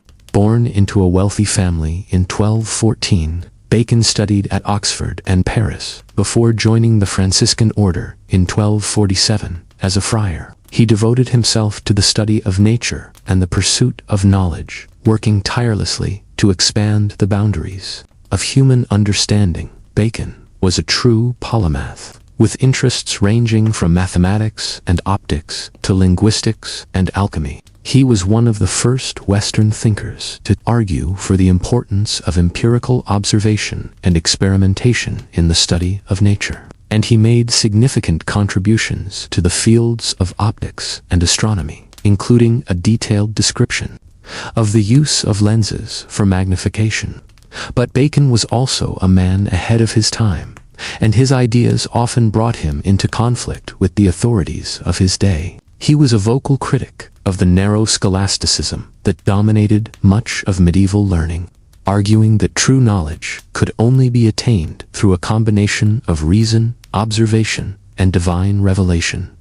In his great work, the Opus Majus, Bacon laid out a sweeping vision for the reform of education and the advancement of knowledge. He argued for the importance of studying languages, particularly Greek and Arabic, in order to access the wisdom of the ancients and the cutting-edge science of the Islamic world. He also emphasized the need for a more practical and empirical approach to learning, one that would equip students with the skills and knowledge needed to navigate the complexities of the world. Bacon's ideas were met with suspicion and even hostility by many of his contemporaries, who saw him as a dangerous radical. He was accused of heresy and sorcery, and spent many years in prison as a result of his unconventional views. But despite the obstacles he faced, Bacon never lost his passion for knowledge, or his belief in the power of the human mind to unravel the mysteries of the universe. In many ways, Bacon was a man out of step with his time, a visionary thinker who saw beyond the limitations of medieval science and philosophy, and who dared to imagine a world in which knowledge was a tool for the betterment of humanity rather than a weapon of dogma and control. His legacy lived on long after his death, inspiring generations of scientists and thinkers who would build on his ideas and carry forward his vision of a more enlightened and rational world. As you drift off to sleep, let the story of Roger Bacon be a reminder of the enduring power of the human intellect to push beyond the boundaries of the known and to imagine new possibilities for the future. And let it also be a call to embrace the spirit of curiosity and wonder that lies at the heart of all true learning, the desire to understand the world in all its complexity and beauty, and to use that understanding to make a positive difference in the lives of others.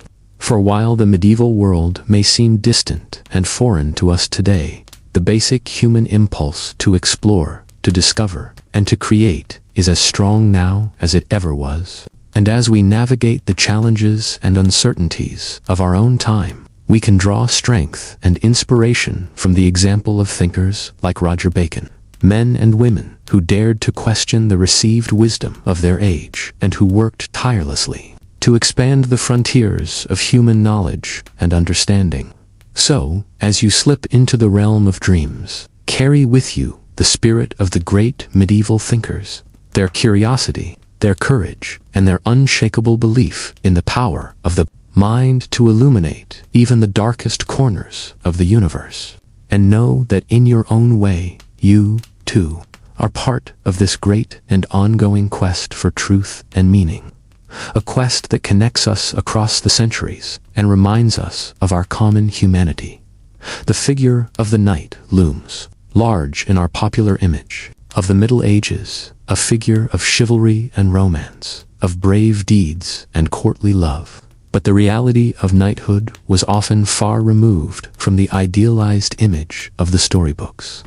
To be a knight in medieval Europe was to occupy a unique and often precarious position, caught between the demands of feudal society and the changing realities of warfare and politics. One of the most famous knights of the medieval period was William Marshal, a man whose life embodied both the ideals and the realities of knighthood.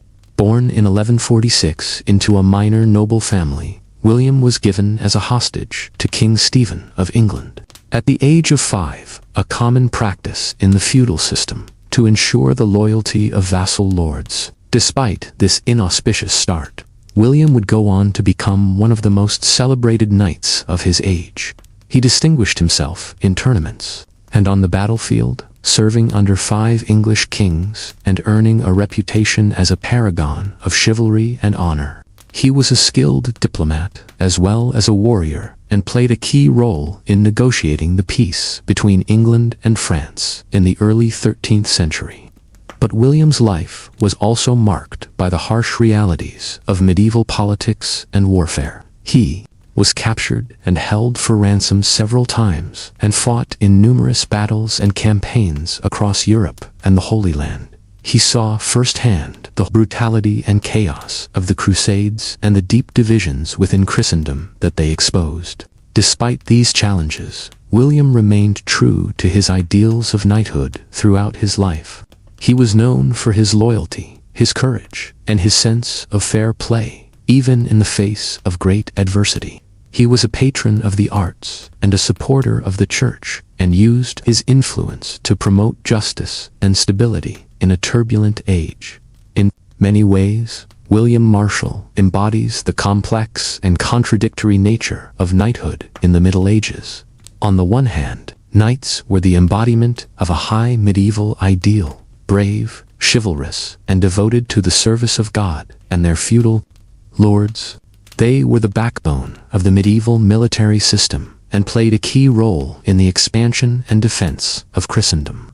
But at the same time, knights were also deeply enmeshed in the brutal realities of medieval warfare and politics. They were often caught up in the endless cycle of feudal violence and revenge, and their loyalty to their lords could lead them into conflict with the broader interests of society. The ideals of chivalry, while noble in theory, were often honored more in the breach than in the observance. As you drift off to sleep, let the ... as the echoes of the medieval world fade into the realm of dreams. Let us linger a moment longer on the rich tapestry of life in those times. The clatter of hooves on cobblestones, the clang of the blacksmith's hammer, the tolling of church bells, these were the sounds that marked the rhythm of daily existence. For the vast majority, life was a struggle against the elements, against hunger and disease. The peasant in the field, the weaver at the loom, the mason chipping away at a block of stone, their lives were defined by toil, their horizons often limited to the village or town of their birth. But even in the midst of hardship, there was community. The bonds of family, of shared labor and shared faith wove people together. In the evenings, around the hearth fire, stories were told of brave knights and holy saints, of mischievous spirits and miraculous events. These tales, passed down through generations, provided comfort and wisdom, a way of making sense of the world. And what a world it was, a place of extremes, of soaring beauty and grim brutality. The same society that produced the delicate tracery of a Gothic cathedral also bore witness to the horrors of the torture chamber. The chivalric ideals of honor and courtesy coexisted with the harsh realities of feudal oppression. It was a world of hierarchy, where every person knew their place in the great chain of being. The king sat at the top, ruling by divine right, followed by the nobles, the clergy, the merchants, and finally, the peasants. To question this order was to question the very will of God. But change was coming, slowly but inexorably. The growth of towns and trade, the spread of learning, the weakening of feudal bonds, all these factors were transforming society. The old ways were giving way to the new, even if the process would take centuries to unfold. One harbinger of this change was the rise of the merchant class. These were men who had grown rich not through land or lineage, but through trade and commerce. They were a new kind of power in the world, one based on money rather than might. In the great trading cities of Italy and the Low Countries, these merchants built palatial homes, patronized artists and scholars, and began to challenge the dominance of the old aristocracy. They were the vanguard of a new era, one in which wealth and enterprise would increasingly shape the course of events. But for now, in the sleepy villages and craggy castles of the medieval landscape, life went on much as it had for generations. The farmer tilled his field, the monk illuminated his manuscript, the lady embroidered her tapestry. Each played their part in the great drama of existence, bound by tradition and faith. As you drift deeper into sleep, let your mind wander through this lost world. Imagine yourself walking the narrow, winding streets of a medieval town, passing the open-air stalls of the market, the workshops of the craftsmen. Hear the cries of the street vendors hawking their wares. Smell the pungent mix of spices, smoke, and humanity. Or picture yourself in a monastery garden, surrounded by the gentle hum of bees and the rustle of robes. Watch the monks at their work, tending the herbs and vegetables, copying ancient texts with painstaking care. Feel the sense of peace and purpose that pervades this cloistered world. And as you slip further into dreams, let the great events of the age swirl around you like mist, the clash of armies on a distant battlefield, the pageantry of a royal procession, the fervor of a religious pilgrimage. These are the moments that define the medieval era, that echo through history. But remember, too, the smaller moments, the ones that make up the warp and weft of daily life, the laughter of children playing in a sunlit field, the warmth of a fire on a cold winter's night, the comfort of a shared meal with loved ones. These are the timeless experiences that connect us across the centuries, that remind us of our common humanity as you finally drift off into the realm of dreams. Take with you a sense of the richness and complexity of the medieval world. It was a time of great darkness and great light, of cruelty and kindness, of ignorance and wisdom, and in its joys and sorrows, its triumphs and tragedies. It reflects the eternal human condition, the endless struggle to find meaning and purpose in a changeful world. So sleep now, and let the distant strains of a lute, the soft chant of a prayer, the whisper of wind through a castle embrasure, carry you into the depths of slumber. And as you dream, remember that you are part of a story that stretches back through the ages, a story of which the medieval era is but one chapter in an endlessly unfolding tale. The medieval world may be gone, but it is not forgotten. Its legacy lives on in the stones of our cities, the pages of our books, the very fabric of our thought. And as long as we remember and recount its stories, as long as we strive to learn from its wisdom and avoid its follies, it will continue to shape us, to guide us, to inspire us. So let us bid farewell to the Middle Ages, but let us not forget them. Let us carry their lessons with us as we navigate the uncertainties of our own time, as we seek to build a world that is more just, more compassionate, more enlightened. For in the end, that is the greatest gift that history can give us, the chance to learn from the past, to dream of a better future, and to make that dream a reality. Good night, dear listener, and may your dreams be filled with the wonders and the wisdom of the ages. You blink awake as the first rays of dawn filter through the narrow window slit, illuminating motes of dust dancing in the air. The room is small and sparse, with walls of rough-hewn stone and a floor of beaten earth. A simple wooden cross hangs above the narrow bed where you lie, a reminder of the omnipresence of the church in this medieval world. You rise and stretch, feeling the coarse fabric of your monk's habit against your skin. The life of a monk is one of simplicity, devotion, and routine. You begin each day with prayer, kneeling on the cold stone floor of the monastery chapel as the first Mass is sung. The voices of your fellow monks rise in Gregorian chant, the ancient Latin words. You break your fast with a simple meal of bread and ale in the refectory. The fare is plain but nourishing, meant to sustain the body without indulging the senses. With breakfast done, you head to the scriptorium, the room where the monastery's precious books and manuscripts are kept. Here, monks spend their days painstakingly copying texts by hand, preserving the knowledge of the ancients and the teachings of the church. It is slow, exacting work, requiring great patience and skill. You settle at your desk, a slanted wooden surface with a hole for an inkpot. You take up your quill, dip it in the ink, and begin to write, carefully forming each letter on the parchment. Before you, the scriptorium is silent, save for the scratching of quills and the occasional cough or shuffle of feet as you work. Your mind begins to wander, reflecting on the role of the monastery in medieval society. Monasteries are more than just religious houses. They are centers of learning, charity, and economic power. They provide education for the sons of nobles and a place of refuge for the poor and sick.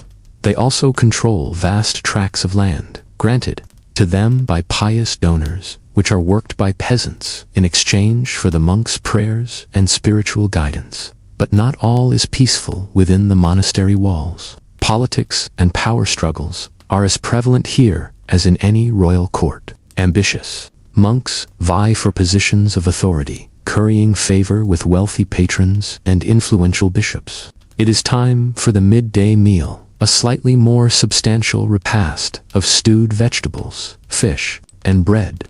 The monks eat in silence, listening to one of their number read aloud from the Bible or the lives of the saints. After the meal, there is time for contemplation and study.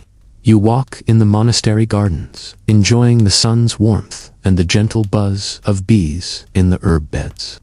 You watch a group of novices, young men just beginning their monastic lives, as they are put through their paces by a stern-looking master.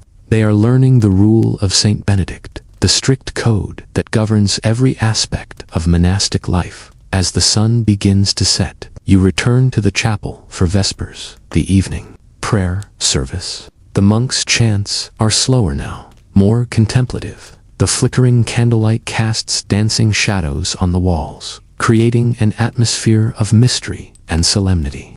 After vespers, you retire to your cell for a few hours of sleep before rising again in the dead of night for matins, the first of the canonical hours. This is the pattern of your days, a ceaseless round of prayer, work, and contemplation. It is a hard life, one of self-denial and discipline, but it is also a life of purpose and spiritual fulfillment. In a world rife with violence, disease, and uncertainty, the monastery provides a haven of peace and stability. It is a beacon of light in the often dark times of the Middle Ages. As you drift off to sleep, you reflect on the paradoxes of monastic life. To the outside world, it may seem a life of confinement and restriction, but for those called to it, it is a life of liberation, freeing the soul from the snares of the material world to contemplate the divine. In your dreams, you see the great monasteries of the age: Monte Cassino in Italy, Cluny in France, Lindisfarne in England.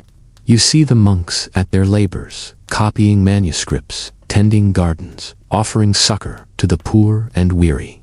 And you see the great saints and scholars that the monasteries have produced: Benedict, Bede, Alcuin, Bernard of Clairvaux. The monasteries are the guardians of knowledge and culture, in a turbulent age. And for now, in this moment, you are a part of that grand tradition, a small but vital thread in the great tapestry of medieval life. As you sleep, the night passes, and a new dawn approaches. The monastery bells will soon ring out, calling the faithful to prayer, and you will rise, ready to begin another day in the service of God and your fellow man in this fascinating, challenging world of the Middle Ages. But for now, rest. Let the peace of the monastery enfold you, and dream of a world where the light of knowledge and faith shines bright against the darkness. In the morning, that world will be yours to shape, one prayer, one deed, one moment at a time.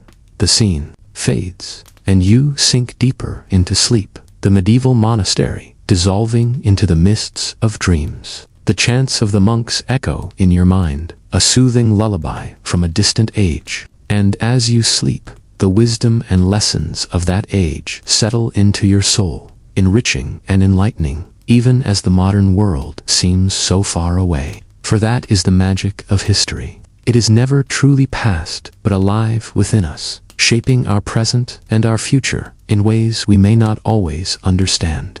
And in the depths of a medieval monastery, in the simple rhythms of prayer and work, in the quiet scratching of a quill on parchment, lie truths that echo across the centuries, waiting to be rediscovered by each new generation.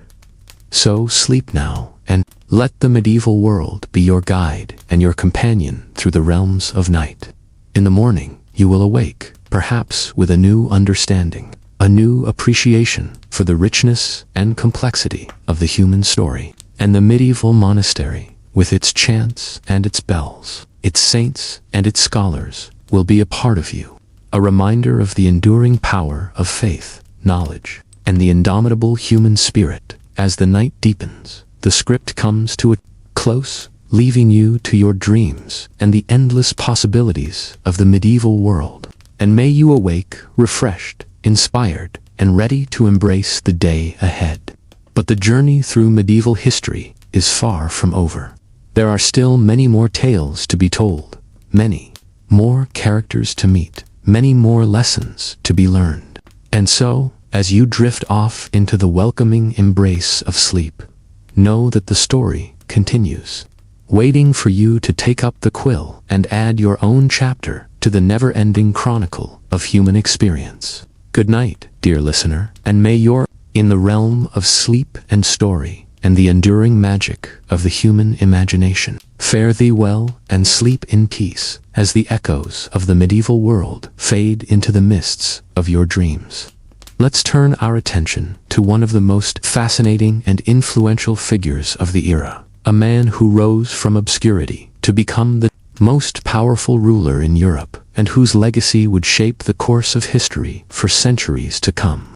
His name was Charlemagne, and his story is one of ambition, conquest, and the forging of an empire that would lay the foundations for the modern nation-states of Europe. Charlemagne was born in the year 742 into a noble family of the Franks, a Germanic people who had settled in the lands of modern-day France and Germany, and he passed on his crown to Charlemagne and his brother Carloman upon his death in 768. But Charlemagne was not content to simply rule alongside his brother. He was a man of towering ambition, with a vision of a united Christian empire stretching across Europe. And so, when Carloman died unexpectedly just a few years into their joint reign, Charlemagne wasted no time in claiming sole rulership of the Frankish kingdom. With a powerful army at his command, Charlemagne set out to expand his territories and bring the various peoples of Europe under his sway. He led his troops on a series of successful campaigns, conquering the Lombards in Italy, the Saxons in Germany, and the Avars in Hungary. As his empire grew, so too did Charlemagne's reputation as a great warrior and leader. He was known for his bravery on the battlefield, often fighting alongside his men and inspiring them with his courage and determination. But he was also a shrewd politician, forging alliances and using diplomacy to extend his influence far beyond the borders of his own kingdom. Under Charlemagne's rule, the Frankish Empire reached its greatest extent, stretching from the Atlantic coast of France to the borders of modern-day Hungary and Croatia. He established a system of government that would serve as a model for centuries to come, with a centralized administration, standardized laws and coinage, and a network of loyal nobles who helped to maintain order and collect taxes. But perhaps Charlemagne's greatest legacy was his role in the preservation and promotion of learning and culture. He was a patron of the arts and sciences, and he encouraged the spread of education throughout his empire. He brought scholars and artists from across Europe to his court at Aachen, where they worked to translate ancient texts, compile encyclopedias, and create beautiful works of art and architecture. Charlemagne's efforts to foster learning and culture would have a lasting impact on European history. The so-called Carolingian Renaissance that flourished under his rule saw a revival of classical learning and a renewed interest in the works of ancient authors like Cicero and Virgil. This intellectual flowering would lay the groundwork for the later Renaissance of the 14th and 15th centuries, which would transform European art, literature, and science. But perhaps the most enduring symbol of Charlemagne's legacy is the imperial crown that he wore as Emperor of the Romans. In the year 800, on Christmas Day, Pope Leo III placed a crown on Charlemagne's head in St. Peter's Basilica in Rome, proclaiming him the new Emperor of the West. This coronation was a momentous event, marking the first time since the fall of the Roman Empire that a ruler had claimed the title of emperor in Western Europe. It was a powerful statement of Charlemagne's authority and prestige, and a recognition of his role as the defender of the Christian faith and the protector of the Church. Of course, the reality of Charlemagne's empire was far from the idealized vision of a united Christian realm.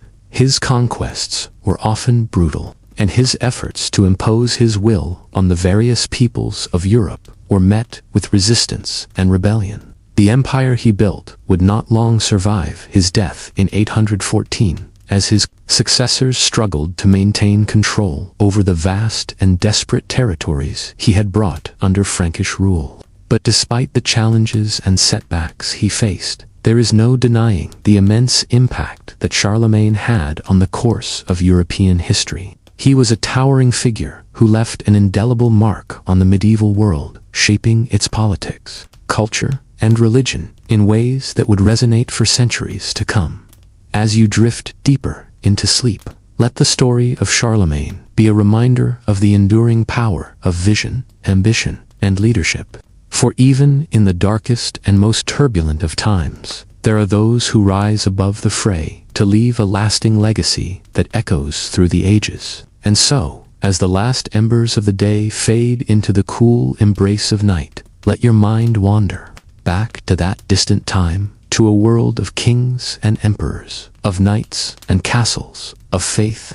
Let the gentle currents of history carry you off to a place of dreams, where the great figures of the past come alive once more, and the timeless tales of human endeavor unfold in all their richness and complexity. For in the end, the story of Charlemagne is not just the story of one man, but the story of us all, of the endless struggle to build something greater than ourselves, to leave a mark on the world that will endure long after we are gone. It is a story of hope and inspiration, of the indomitable human spirit that refuses to be bound by the limitations of the present, but instead reaches ever upward towards the infinite possibilities of the future.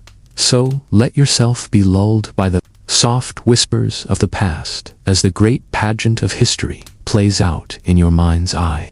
Let the cares of the day slip away and surrender yourself to the gentle embrace of sleep, secure in the knowledge that you are part of a grand and enduring tapestry woven through the ages by the dreams and deeds of those who came before. And as you drift off into the welcoming arms of slumber, know that the legacy of Charlemagne and of all the great figures of history lives on in you, in the courage and determination that you bring to each new day, in the endless quest for knowledge and understanding that drives you forward in the unquenchable thirst for beauty and meaning that stirs your soul. For in the end, we are all the inheritors of this great and glorious tradition, the bearers of a flame that has been passed down through the generations, from the dawn of civilization to the present day. And it is up to us to carry that flame forward, to nurture it and tend it, to pass it on to those who will come after us, so that the light of human progress may never be extinguished, but may shine on bright and undiminished for all the ages to come. So rest now, and let the dreams of history be your guide as you journey through the long and winding path of human experience towards a future filled with wonder and promise. For the medieval world may have passed away, but its spirit lives on, in you and in all those who dare to dream of a better world, a world of peace and prosperity, of justice and compassion, of endless possibility and untold adventure. As the great wheel of time turns on, carrying us ever forward into the unknown, let us hold fast to the lessons of the past and to the enduring values that have sustained us through the centuries. Let us be guided by the example of the great men and women who have gone before us, and let us strive always to build a world that is worthy of their sacrifice and their dreams. And so, as the last light fades and the veil of sleep descends upon you, know that you are not alone, but are part of a great and noble tradition, stretching back through the mists of time to the very dawn of human history. And know that no matter what challenges and trials may lie ahead, you have the strength and the courage to face them, armed with the wisdom of the ages and the unshakable conviction that a better world is always possible, if only we have the will to make it so. Good night, then, and may your dreams be filled with the wonders of the past and the promise of the future.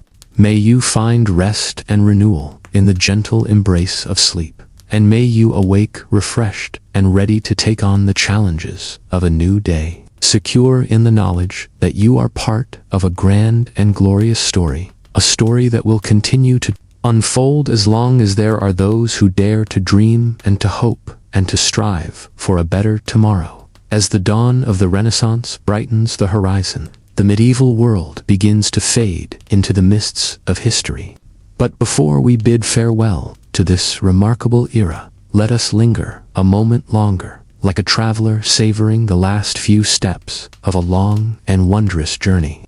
In the dying light of the Middle Ages, we see a world that is both familiar and strange, a mirror that reflects our own hopes, fears, and dreams, but in a language that is hauntingly different. The great castles that once dominated the landscape now stand as silent sentinels, their walls whispering of battles fought, loves lost, and secrets kept.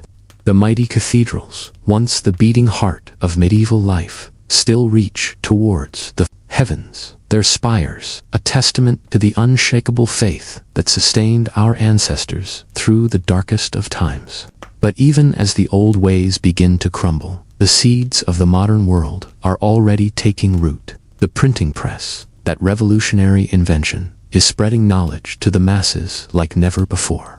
The great explorers are pushing back the boundaries of the known world, bringing back tales of exotic lands and peoples. And in the halls of the great universities, the rediscovered wisdom of the ancients is mingling with bold new ideas, sparking a renaissance of learning that will change the course of human history. As you drift deeper into sleep, let your mind wander through the winding streets of a medieval town, where the blacksmith's hammer rings out in the early morning air, and the market square bustles with the chatter of merchants and townspeople. Imagine yourself as a pilgrim, setting out on a journey to some distant holy shrine, your footsteps echoing on the cobblestones as you pass by the great gates of the city into the wide world beyond. And as you travel, let the faces of the people you meet along the way flash before your mind's eye, the humble peasant toiling in the fields from sunrise to sunset, the noble knight resplendent in his armor riding off to battle with a prayer on his lips, the wise monk bent over a precious manuscript, preserving the knowledge of the ages for generations to come, each of them a thread in the great tapestry. of medieval life, woven together into a story that echoes through the ages. But perhaps the greatest wonder of the Middle Ages is not the grand deeds of kings and queens, nor the towering achievements of art and architecture, but the simple, everyday moments that make up the fabric of human existence. The laughter of children playing in the village green, the comfort of a warm fire on a cold winter's night, the joy of a bountiful harvest, the sorrow of a loved one lost. These are the moments that connect us across the centuries, the universal experiences that remind us of our shared humanity. And so, as you slip deeper into the embrace of sleep, let the medieval world be a comfort and a companion to you. Let its stories and its secrets whisper to you in your dreams, a reminder of the great chain of history that binds us all together. And when you wake in the morning, carry a little piece of that world with you, a talisman against the trials and tribulations of modern life.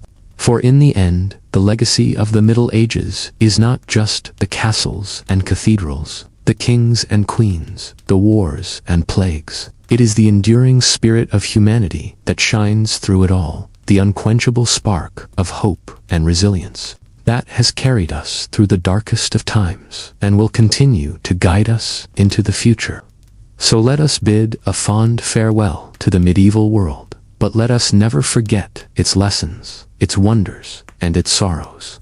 Let it be a reminder to us of how far we have come and how far we have yet to go. And above all, let it be a source of inspiration and wonder, a wellspring of stories and dreams that will nourish our souls for generations to come. And with that, my dear listener, it is time for us to part ways. But before I go, let me leave you with one final thought. In this fast-paced, ever-changing world of ours, it is all too easy to forget the simple joys and beauties that surround us every day. So take a moment, whenever you can, to stop and marvel at the world around you, to gaze up at the stars, to listen to the song of a bird, to feel the warmth of the sun on your face. For in those moments, you are connected to something greater than yourself, to the vast and wondrous tapestry of life that stretches out across the ages. And if you have enjoyed our journey through the medieval world, if it has brought you even a moment of peace, wonder, or inspiration, then I invite you to like this video and subscribe to our channel. For there are still so many stories left to tell, so many wonders left to discover, and I would be honored to be your guide on those journeys. But for now, my friend, it is time to rest. Let the cares of the day fade away, and let the gentle rhythms of sleep carry you off to a world of dreams. And may you wake in the morning with a heart full of hope, a mind full of wonder, and a soul ready to embrace all the beauty and mystery that life has to offer. Good night, my dear listener, and sweet dreams, until we meet again on some other journey through the mists of history.